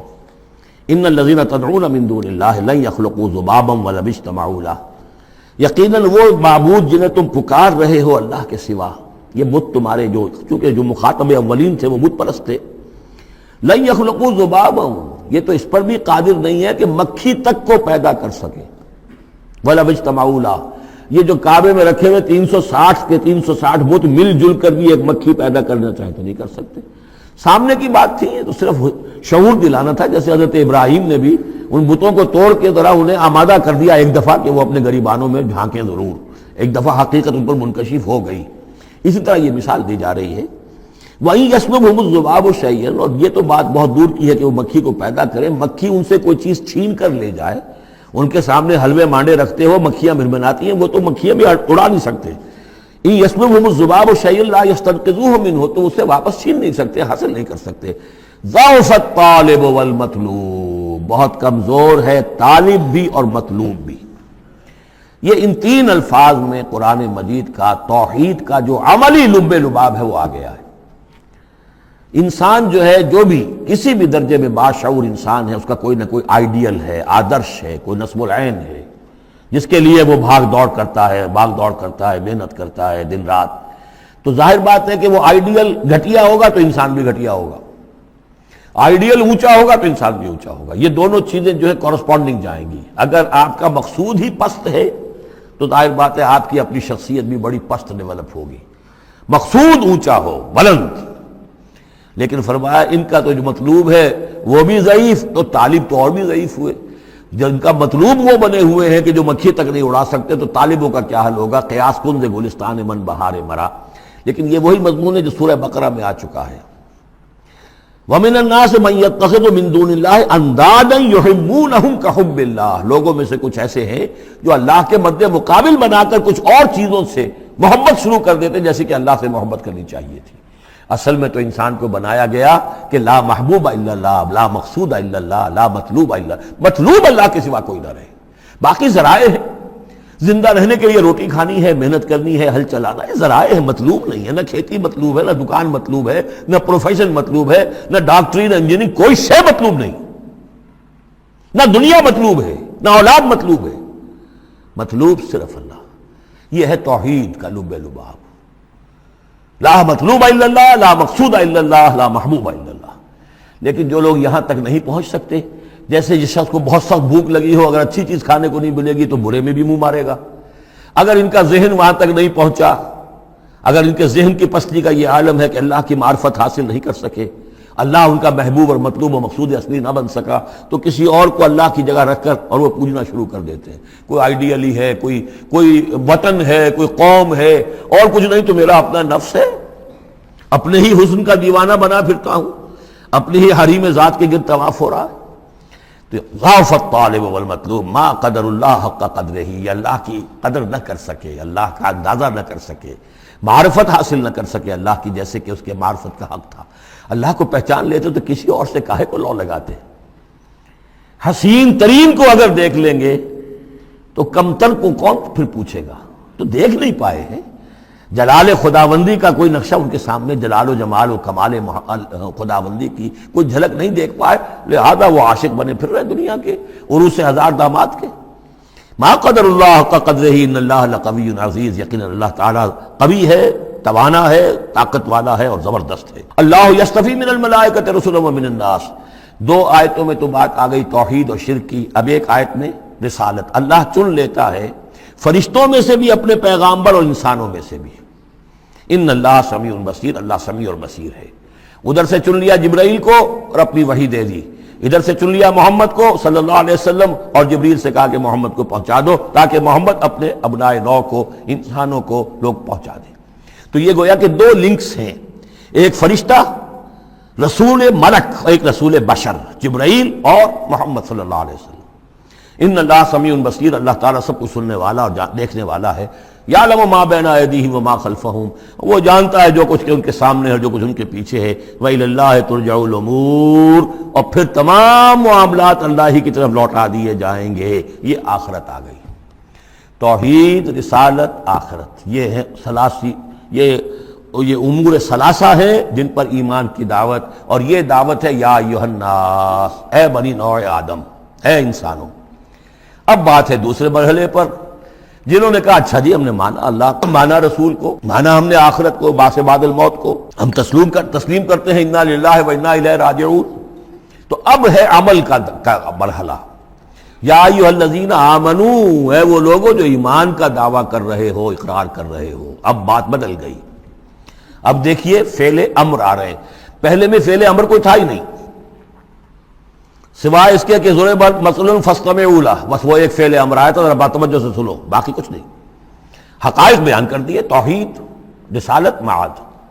اب جو لوگ ان کو مانتے ہیں، یا ایھا الذین آمنوا ارکعوا واسجدوا واعبدوا ربکم وافعلوا الخیر لعلکم تفلحون.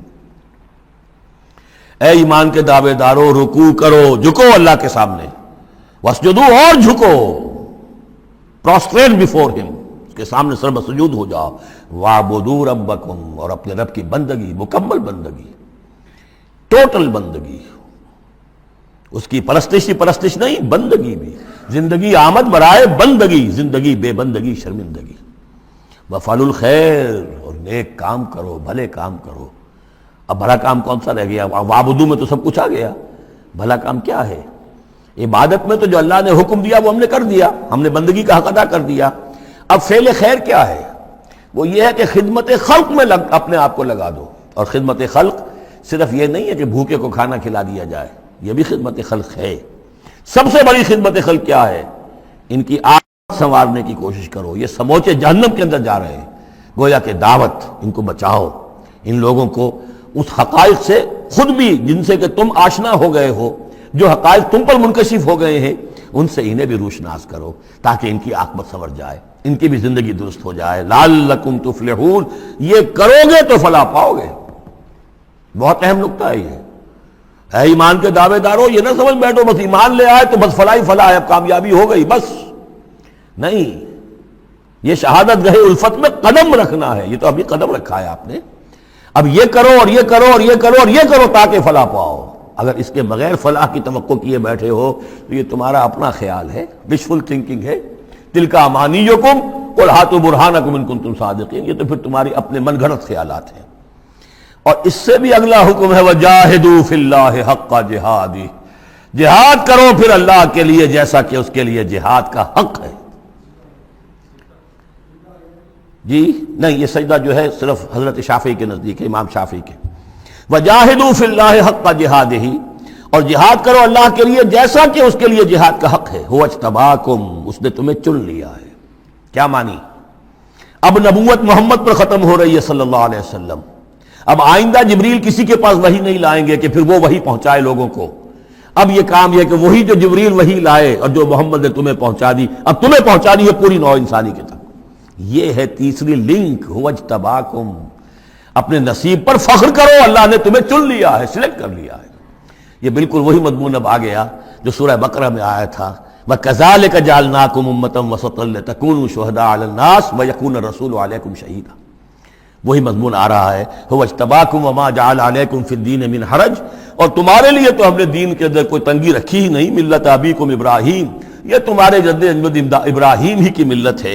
هُوَ سَمَّاكُمُ الْمُسْلِمِينَ، اسی نے تمہارا نام مسلم رکھا ہے، اللہ نے تمہیں اس مسلم کا خطاب دیا ہے۔ حضرت ابراہیم نے بھی یہی کہا تھا، ربنا وجعلنا مسلمین لک ومن ذریتنا امۃ مسلمۃ لک، ہماری امت میں سے بھی ایک امت مسلمہ اٹھائی ہو، من قبل وفی ھذا، اس سے پہلے بھی اور اس میں بھی، لیکون الرسول شہیدا علیکم وتکونوا شہداء علی الناس، وہی مضمون جو سورہ بقرہ میں تھا، وکذالک جعلناکم امۃ وسطا لتکونوا شہداء علی الناس ویکون الرسول علیکم شہیدا۔ فرق کیا ہے؟ وہاں پہلے امت کا ذکر ہے پھر رسول کا ذکر، یہاں پہلے رسول کا ذکر ہے پھر امت کا ذکر۔